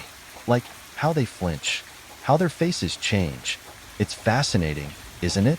My stomach turned. "Bob, that's not normal," I said carefully. He shrugged. "Why not? It's just human nature. Fear is a survival instinct, but it's also kind of beautiful. The way it takes over, how it controls you." I stared at him, speechless. Then he said the thing that still haunts me to this day. "I've thought about it a lot. What would it be like to see that fear in someone else? To cause it?" My hands were trembling. "What are you saying?" He gave me a slow, deliberate smile. "I'm saying I understand now why some people do what they do." I couldn't breathe. "Bob, you need help?" I said, my voice barely above a whisper. He laughed. "Help? I'm not the one who's scared." That night, I told my boyfriend everything. We confronted Bob together, demanding that he move out immediately. He didn't argue. In fact, he seemed almost amused by the whole thing. "If you don't want me here, fine," he said, packing his things with an infuriating lack of urgency. "But don't act like I'm the bad guy. I've never done anything to you." But the truth was, it wasn't about what he'd done. It was about what he might do. Bob moved out the next day, leaving behind a trail of unease that took weeks to dissipate. Even after he was gone, I couldn't shake the feeling that he was still watching us somehow, still lurking in the shadows of our lives. The dogs took months to fully recover. They were skittish, flinching at loud noises and avoiding certain corners of the house where Bob used to sit. And as for me, I never looked at people the same way again. Bob had been our friend, a part of our lives for months, and yet we'd never really known him. Not the way we thought we did. Sometimes, the most terrifying monsters aren't the ones hiding under your bed or lurking in dark alleys. Sometimes, they're the ones sitting across from you at the dinner table, smiling like everything's fine. Story: the Smiling Man livestream. It started the way so many late nights do. Me idly scrolling through forums, looking for something to pass the time. I wasn't in the mood for movies or games, and my usual social media feed felt stale. Instead, I fell into a rabbit hole of threads about strange and unexplained internet oddities. Most of the posts were the usual fluff. Rumors about haunted websites, bizarre YouTube channels, or creepy ARGs. Then, buried deep in the thread, I found it. A single link accompanied by a cryptic caption. "Live feed. Smiling Man, watch if you dare." No other context, no comments, just the link staring at me like a dare. I hesitated. Clicking on random links was risky at best and idiotic at worst, but curiosity has a way of overriding caution. Before I could talk myself out of it, I clicked. The page loaded quickly, revealing a live stream in stark, almost surreal clarity. The scene was simple but deeply unsettling. A man sat in the center of an empty room, illuminated by harsh, flickering fluorescent lights. He was staring directly into the camera, his lips stretched into a wide, unnatural smile. His eyes, unblinking and glassy, seemed to follow me no matter where I looked on the screen. It wasn't the kind of smile you'd see in family photos or awkward school pictures. This was something else entirely. A grin too wide, too forced, as though his face had been stretched into position by invisible hands. The corners of his mouth curved upward at an impossible angle, and his teeth gleamed unnaturally white. For a moment, I thought the stream was frozen. The man didn't move a muscle. He just sat there, staring and smiling. I glanced at the chat window beside the video feed. It was empty. No usernames, no messages, just a blinking cursor waiting for someone to say something. I realized I might be the only person watching. 5 minutes passed, then 10. The man didn't blink, didn't twitch, didn't shift in his seat. The room around him was eerily quiet, save for the faint hum of the fluorescent lights and the occasional crackle of static from the audio feed. I leaned closer to the screen, trying to make sense of what I was seeing. Was this a performance? Some kind of avant-garde art piece? Or was it just a weird looped video designed to creep people out? But then I noticed something.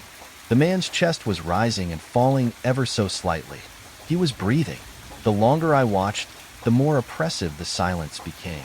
It felt heavy, almost suffocating, as though the room itself were holding its breath. My own breathing grew shallow, matching the rhythm of the man on the screen.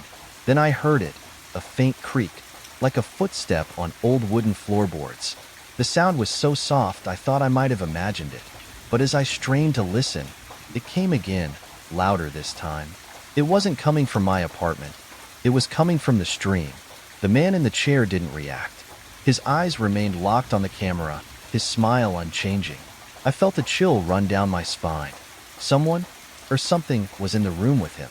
The creaks continued, slow and deliberate, growing louder with each step. I leaned closer to the screen, my pulse quickening. Then I saw it.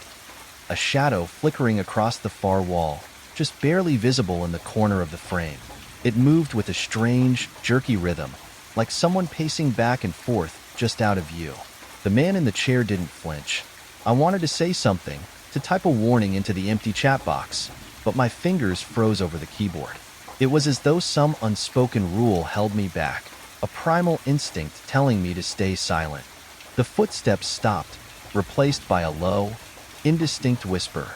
I couldn't make out the words, but the tone was unmistakably human. Soft, almost conversational, as if the speaker were trying not to be overheard. I glanced at the man in the chair, expecting him to react, but he remained perfectly still, his grin unwavering. Minutes dragged by, each one heavier than the last. The whispers faded, replaced by a new sound. A metallic scrape, sharp and deliberate, like metal against stone. Then, from the edge of the frame, a figure emerged. At first, it was just a silhouette, blurry and distorted by the camera's harsh lighting. But as it stepped into full view, my breath caught in my throat. The figure was a man, dressed in dark clothes, his face obscured by a black ski mask. In his hands, he held a sledgehammer. He moved cautiously, his posture tense, his eyes scanning the room. He didn't seem to notice the camera, or if he did, he didn't care. The intruder stopped a few feet away from the man in the chair, tilting his head as if trying to make sense of what he was seeing. He waved a hand in front of the smiling man's face, but there was no response. What the hell? I whispered to myself, my voice barely audible over the pounding of my heart. The intruder leaned closer, his grip on the sledgehammer tightening. For a moment, it seemed like he was debating whether to use it. Then, everything changed. The smiling man's eyes shifted, just a flicker, a split-second movement that was almost imperceptible, but it was enough. The intruder froze, his body going rigid. Slowly, the man in the chair began to move. It wasn't a natural movement. His limbs jerked and twisted as though pulled by invisible strings. His head tilted sharply to one side, and his grin widened to an impossible degree, the corners of his mouth stretching far beyond what should have been physically possible. The intruder stumbled back, his breathing audible through the stream's audio feed. "What the fuck?" he shouted, his voice breaking. The smiling man's head snapped toward him with a sickening crack, his unblinking eyes locking onto the intruder. The man dropped the sledgehammer and bolted out of frame. The sound of a door slamming echoed through the feed, followed by silence. The smiling man slowly turned back to the camera, his grin as wide and unnatural as ever. I sat there, paralyzed, my hands gripping the edges of my desk. My mind raced, trying to process what I'd just seen. Was the smiling man a victim, a decoy, or something far more sinister? I watched the stream for a few more minutes, hoping for answers, but nothing changed. The man in the chair remained as he had been, still, silent, and smiling. Eventually, I closed the tab. The image of his grotesque grin burned into my mind. The next day, I tried to find the stream again, but the link was gone. No forums mentioned it, and no search terms brought it back. It was as if the entire thing had vanished. Even now, I can't shake the feeling that someone, or something, was watching me just as intently as I was watching the stream. Late at night, when the house is quiet and the shadows seem to move on their own, I find myself thinking of the smiling man. I'll never know who he was, or why he was there. But one thing is certain, some corners of the internet are best left unexplored. Story: the gang attack. When you're a teenager, the world feels like a place filled with endless opportunities for fun, adventure, and the occasional reckless decision. That was exactly the mindset I had when I agreed to meet up with a guy I barely knew to play basketball. I'd seen him around the neighborhood, a friendly enough kid with an easygoing demeanor. He approached me one afternoon while I was walking home, saying he'd noticed me shooting hoops in my driveway. He mentioned he often played at a court a few blocks over and suggested we play a game sometime. It seemed innocent enough. I gave him my number, and a week later, I got a text from him asking if I wanted to meet up. He mentioned bringing some friends and asked if I could do the same. It sounded like a good way to blow off some steam after school, so I agreed. The day started off like any other.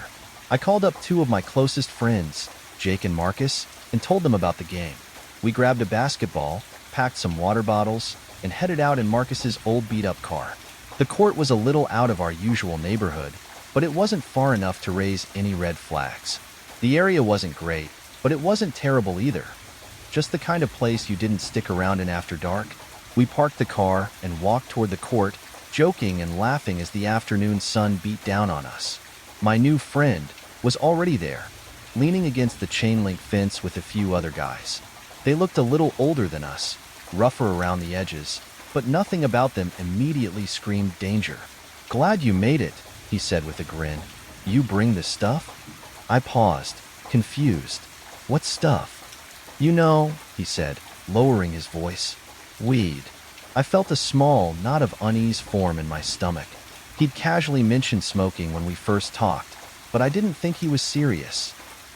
No, I said. I thought we were just playing ball." His grin didn't falter, but there was a flicker of something in his eyes.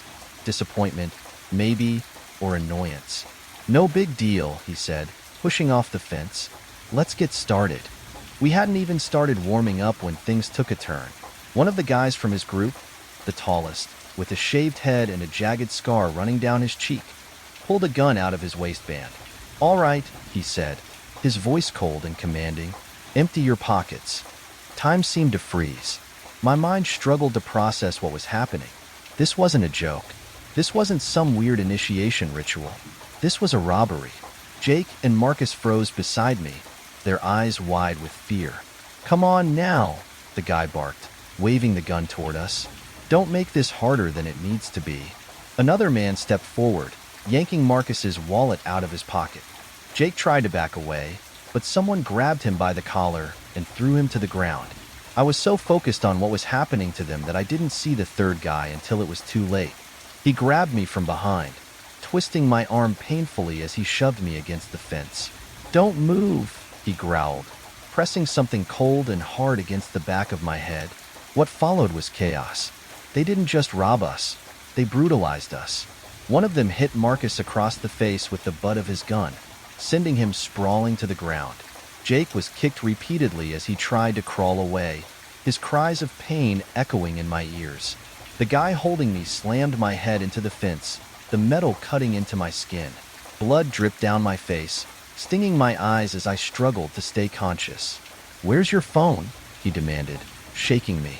I, I don't have it, I lied, my voice trembling. He didn't believe me. He reached into my pocket, yanking out my phone before throwing me to the ground. That's what I thought, he muttered, stepping over me as I gasped for air. It felt like hours, but the whole thing couldn't have lasted more than a few minutes. They stripped us of everything, wallets, phones, even Marcus's car keys. As they walked away, one of them turned back and smirked. Thanks for the donations, boys. We were left battered and broken on the court, the afternoon sun mocking us with its warmth. Marcus was the first to move, dragging himself to his feet despite a gash on his forehead that was bleeding profusely. Jake lay curled on his side, groaning in pain. I sat up slowly, every inch of my body aching. We managed to limp to a nearby gas station, where the clerk's jaw dropped when he saw us. He handed us a phone, and Marcus called the police while I tried to clean myself up in the bathroom. By the time the cops arrived, I was too numb to feel anything but exhaustion. They took our statements, but their expressions told me everything I needed to know. This wasn't the first time something like this had happened, and it wouldn't be the last. 2 weeks later, a detective showed up at my house. "We traced your phone," he said, flipping open a notepad. "It was used in connection with a robbery, another one." My stomach dropped. "What do you mean?" He explained that the gang had continued their spree, using stolen phones to set up meetings with other victims. The most recent incident had ended in tragedy. A man was shot and killed when he refused to hand over his wallet. I felt sick. I'd warned the police about how violent they were, but it hadn't been enough. After that, I couldn't shake the paranoia. Every time I left the house, I felt like someone was watching me. The sound of footsteps behind me made my heart race, and the sight of a group of strangers made me break out in a cold sweat. I stopped playing basketball. I stopped trusting people. The world no longer felt like a place of opportunity. It felt like a minefield, ready to explode at any moment. I thought I'd seen the worst the world had to offer. But sometimes, the most unsettling dangers aren't the ones that leave you bleeding in the street. Sometimes, they're the ones that worm their way into your life, smiling all the while. That's how I met her, the squatter fiancé. A stranger who didn't just take what wasn't hers, but made you feel like she had every right to it. And once she was in, getting her out was a nightmare all its own. Story: the hike with Sherwood. It's strange how small decisions can spiral into something much bigger. For me, it started with an ad for a washing machine. My old machine had finally died, and I wasn't keen on hauling my laundry to a laundromat every week. The ad on Craigslist seemed like a steal, a lightly used washer at half the retail price. But there was a catch. I had no way to pick it up. That's where Sherwood came in. I'd met him only a month before through a mutual friend. Sherwood was the kind of person who didn't draw much attention. Soft-spoken, polite, and a little socially awkward. When I casually mentioned my predicament in our group chat, he immediately offered to help. "I've got a truck," he said, "and I know how to hook up washers. It's no big deal." At the time, I thought it was a kind gesture, maybe even overly generous for someone I barely knew. But Sherwood insisted, and after some reluctance, I agreed. True to his word, Sherwood showed up bright and early on Saturday morning, his truck already running. The trip to pick up the washer was uneventful, filled with light conversation about work and our favorite TV shows. If I'm honest, I felt a bit guilty about making him go out of his way, so I offered to pay him for his time and gas. He waved it off with a grin. "Nah, don't worry about it." "But," he paused, his expression thoughtful, "how about you come on a hike with me sometime? Call it even." It was such a simple request that I didn't think twice before agreeing. Sherwood seemed harmless, and a hike sounded like a fun way to repay his kindness. The day of the hike came a few weeks later. Sherwood texted me early in the morning, asking if I was still up for it. I hesitated for a moment, feeling a flicker of unease I couldn't quite place. But I brushed it off and replied, "Sure, let's do it." He picked me up an hour later, his truck rumbling softly as we made our way out of the city. The trail Sherwood had chosen was a little-known path about an hour's drive away, tucked deep into the woods. "You're gonna love it," he said as we pulled into the parking lot. "Hardly anyone comes out here. It's like having the whole forest to yourself." The parking lot was nearly empty, save for a couple of cars. The isolation didn't bother me at first. In fact, it felt refreshing, a chance to disconnect from the noise of the world and enjoy nature. We set off down the trail, Sherwood leading the way with a small backpack slung over his shoulder. The first stretch of the hike was beautiful, the forest alive with birdsong and the gentle rustle of leaves in the breeze. But as we ventured deeper, the trail grew narrower, the trees closing in around us. The sunlight filtered through the canopy in fragmented beams, casting strange shadows on the forest floor. About an hour in, Sherwood stopped abruptly. "There's a spot I want to show you," he said, glancing back at me. "What kind of spot?" I asked, already feeling a twinge of apprehension. "It's hard to explain," he said with a small smile. "You'll have to see it for yourself." He pointed to a faint trail that veered off the main path, barely visible through the underbrush. "Are we allowed to go off-trail?" I asked, trying to keep my tone light. "Of course," Sherwood said, already stepping off the path. "Trust me, it's worth it." Something about his tone made me hesitate, but I didn't want to seem rude or ungrateful. Against my better judgment, I followed him. The detour took us deeper into the woods, the trees growing denser with each step. The air grew cooler, and the sounds of the forest seemed to fade, replaced by an almost oppressive silence. "Are we almost there?" I asked after what felt like an eternity. "Just a little farther," Sherwood said, his voice calm and measured. The clearing came into view suddenly, as if the forest had been holding its breath and finally exhaled. The space was small, surrounded by towering trees that seemed to form a natural wall. At first, I didn't notice it. My eyes were drawn to the sunlight streaming through the branches, the way it illuminated the grass in golden hues. But then I saw it, a shape lying on the ground, partially obscured by leaves and debris. "What's that?" I asked, my voice barely above a whisper. Sherwood didn't answer. He stepped forward, his movements slow and deliberate. My stomach churned as I followed his gaze. It was a body. The figure was face down, the clothes dirty and torn. A nauseating smell hung in the air, sharp and cloying. "Oh my God," I whispered, taking a step back. Sherwood didn't flinch. He stood there, hands in his pockets, staring at the body with an expression I couldn't quite place. "We need to call the police," I stammered, fumbling for my phone. "No signal out here," Sherwood said calmly. His composure was unnerving. "What do you think happened?" I asked, my voice trembling. Sherwood shrugged. "Could be anything. Maybe they got lost. Or maybe—" He trailed off, his eyes narrowing as he studied the body. "Maybe what?" I pressed, my fear mounting. "Maybe someone wanted them to be found," he said, his tone unsettlingly casual. A chill ran down my spine. "We need to leave," I said, my voice firmer now. "We have to report this." "Relax," Sherwood said, turning to face me. "It's not like they're going anywhere." I felt my pulse quicken. Every instinct screamed at me to run, but I couldn't shake the fear that if I turned my back on him, I might end up like the person lying in the clearing. As we made our way back to the main path, I kept my distance from Sherwood, watching his every move. My mind raced, trying to piece together his behavior. Then, up ahead, I saw someone, a lone hiker walking toward us. Relief washed over me like a tidal wave. "Hey!" I called out, waving frantically. The man stopped, looking startled. "Everything okay?" he asked. "Could you walk with us back to the parking lot?" I asked quickly.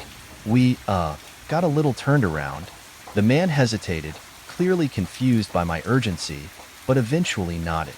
Sherwood didn't protest. He fell silent, trailing a few steps behind as we walked. When we reached the parking lot, I turned to Sherwood, forcing a smile. "Thanks for the hike," I said, "but I think I'll drive myself home." He didn't argue. He simply nodded, his expression unreadable, and got into his truck. As soon as I got home, I called the police and reported what I'd seen. They questioned me for hours, asking about Sherwood, the trail, and every detail I could remember. A few days later, they found the body and identified it as a missing person. The case was ruled a homicide, but there was no evidence linking Sherwood to the crime.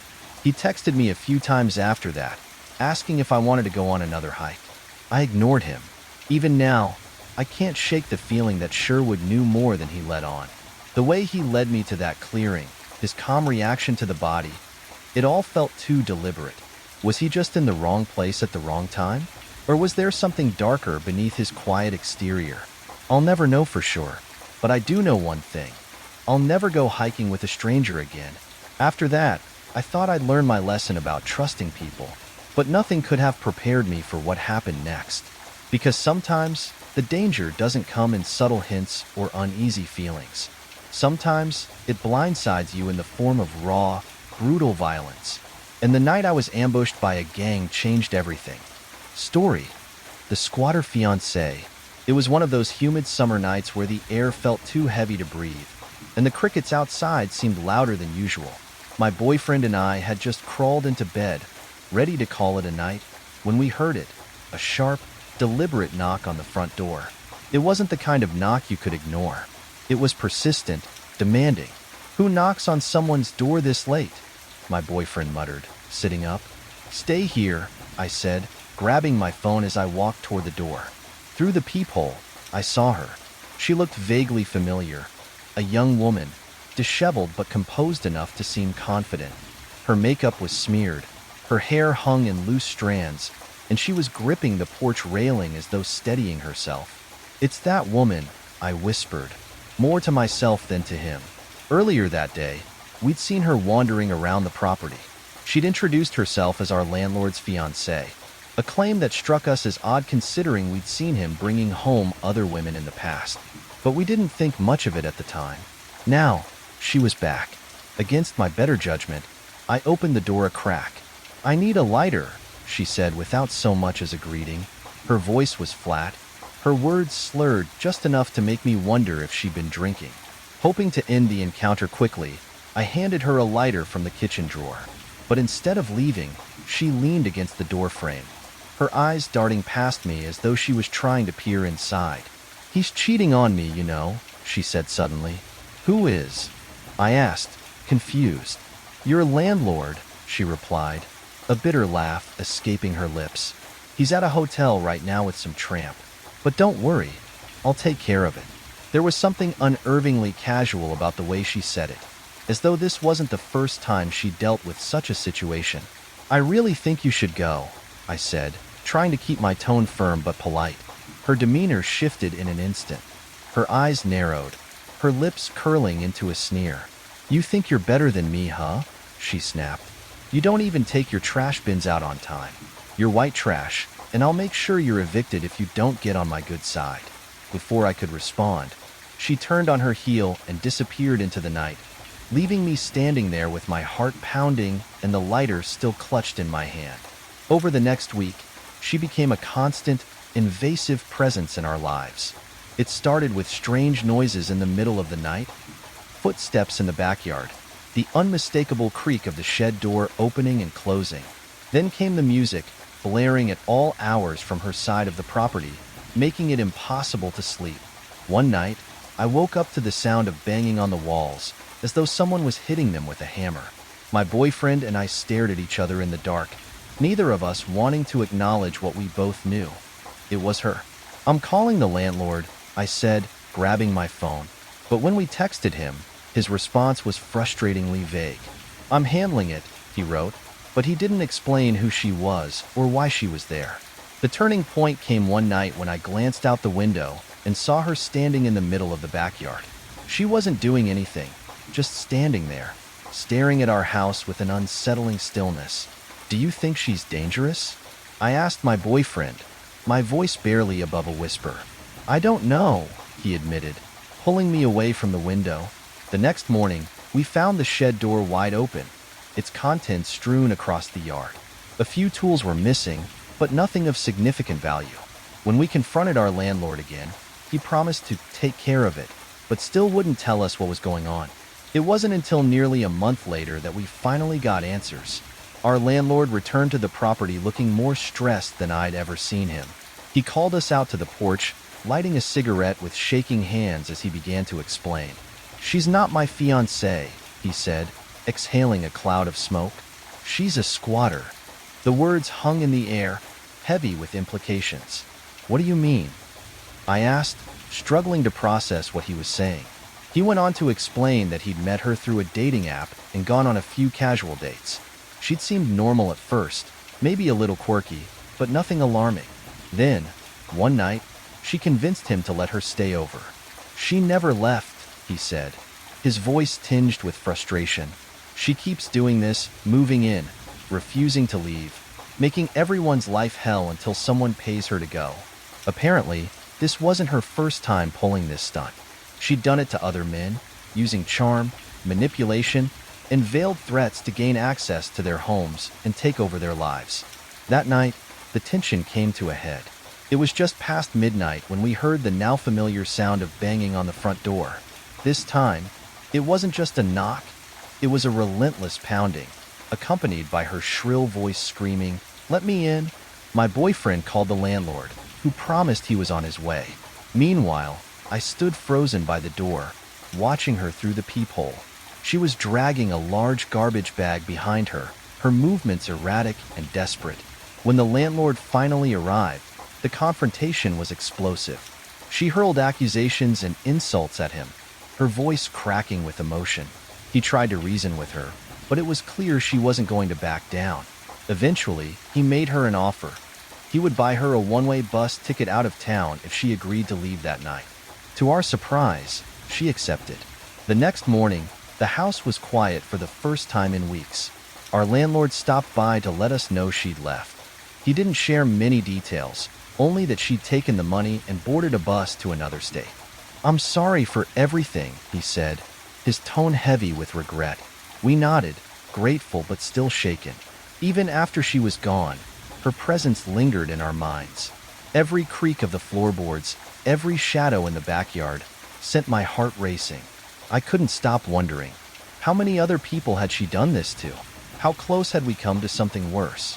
The thought of her out there, somewhere, starting the cycle again, was enough to make my skin crawl.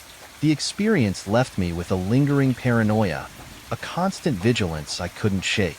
I told myself I'd never let someone manipulate their way into my life like that again. Story: the bald man in post-Soviet Russia? In the late 1980s, the world felt big and lawless, especially to kids growing up in the crumbling remnants of the Soviet Union. The adults were preoccupied with survival. Long lines for bread, whispers of political instability, and the occasional sirens that seemed to announce the collapse of yet another institution. For us kids, though, this chaotic world was a playground, and the abandoned buildings, rusting factories, and decaying neighborhoods were like giant treasure chests waiting to be explored. I was the youngest in a ragtag group of 5 boys, led by my older brother, Yuri.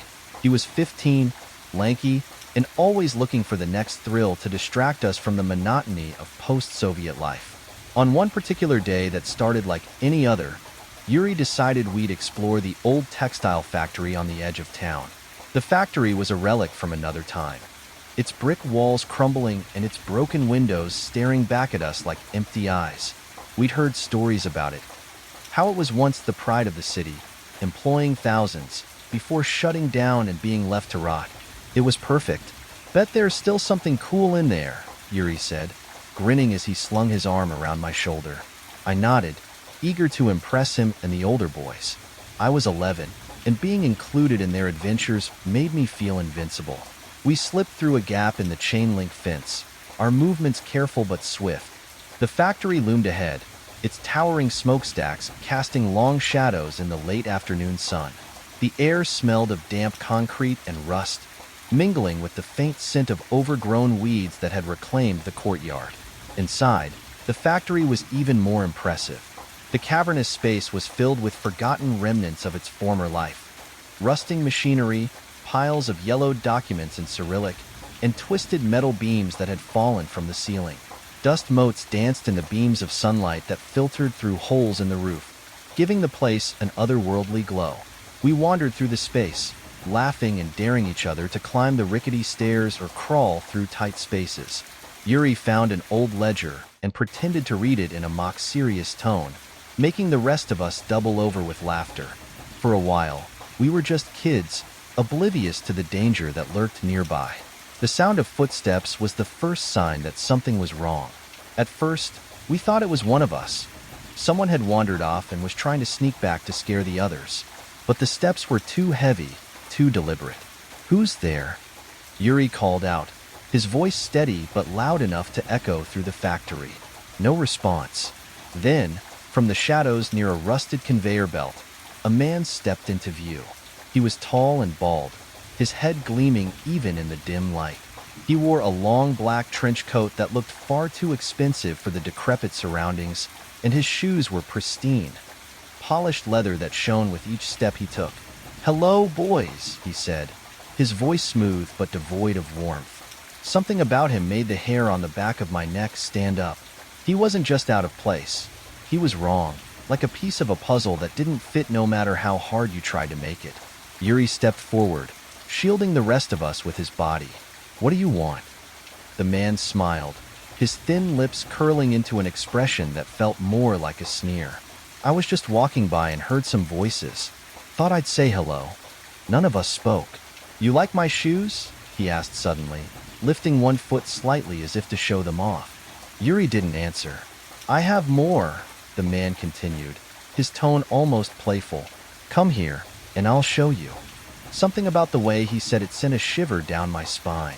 Yuri must have felt it too because he grabbed my arm, his grip firm. "That's okay," Yuri said. "We're leaving." The man's smile faltered for a moment before returning, wider this time. "No need to rush off," he said. "It's not every day you meet someone like me." As he spoke, his coat shifted, and for a brief second, I saw it. The handle of a gun tucked into his waistband. My breath caught in my throat, and I instinctively stepped closer to Yuri. "Time to go," Yuri whispered, his voice so low only I could hear it. "Run," he said louder, this time for all of us to hear. We scattered in different directions, the factory's maze-like layout working both for and against us. I ran as fast as my legs could carry me, my sneakers slapping against the cracked concrete floor. Behind me, I heard the man curse loudly, his boots pounding against the ground as he gave chase. I ducked behind a rusted piece of machinery, pressing myself against the cold metal as I struggled to catch my breath. My heart was pounding so hard I was sure he could hear it. Through a gap in the machinery, I saw him pass by. His coat billowed behind him, and his hand hovered near the gun at his waist. His head turned sharply, his eyes scanning the shadows with a predatory intensity. I held my breath, willing myself to be invisible. After what felt like an eternity, his footsteps moved away. When I finally emerged, Yuri was waiting for me near the entrance, his face pale but determined. "Everyone else got out," he said, grabbing my hand. "Come on." We sprinted toward the exit, the sunlight outside like a beacon calling us to safety. We didn't stop running until we were back in our neighborhood, gasping for air and trembling from the adrenaline. "What was his deal?" one of the boys asked, his voice shaky. Yuri didn't answer. He just shook his head, his jaw clenched tightly. A few weeks later, the news spread like wildfire. A child's body had been found in the factory. The details were horrifying. He'd been beaten to death, and the weapon, a blood-stained rock, had been left nearby. The description of the suspect was chillingly familiar. A tall, bald man in a black coat. The realization hit us like a punch to the gut. If we hadn't run that day, one of us might have been the victim. The factory was boarded up after that, with guards posted to keep people away. But the damage had already been done. The memory of that man, the way he moved, the way he smiled, stayed with us long after the factory faded into obscurity. Even now, as an adult, I can't walk into an abandoned building without feeling that same cold dread. I still see his face in my nightmares, his eyes calculating and his smile dripping with malice. We were just kids, playing in a world that didn't care about our innocence. And though we escaped that day, the scars it left behind never really healed. After the encounter with the bald man, I thought I'd learned what it meant to sense danger, to know when to run. But not all threats are as obvious as a man with a gun. Sometimes the danger is quieter, more insidious. A pair of footsteps too close behind you, a presence you can't shake no matter where you go. And sometimes it doesn't chase you. It simply waits for you to let your guard down. Thank you for joining us on this eerie journey through chilling tales and soothing rain. If you enjoyed these spine-tingling stories, don't forget to hit the like button, share this video with fellow thrill seekers, and subscribe to Nightmare Rain for more haunting content. Turn on the notification bell so you never miss a night of suspenseful relaxation. Sweet dreams, if you dare.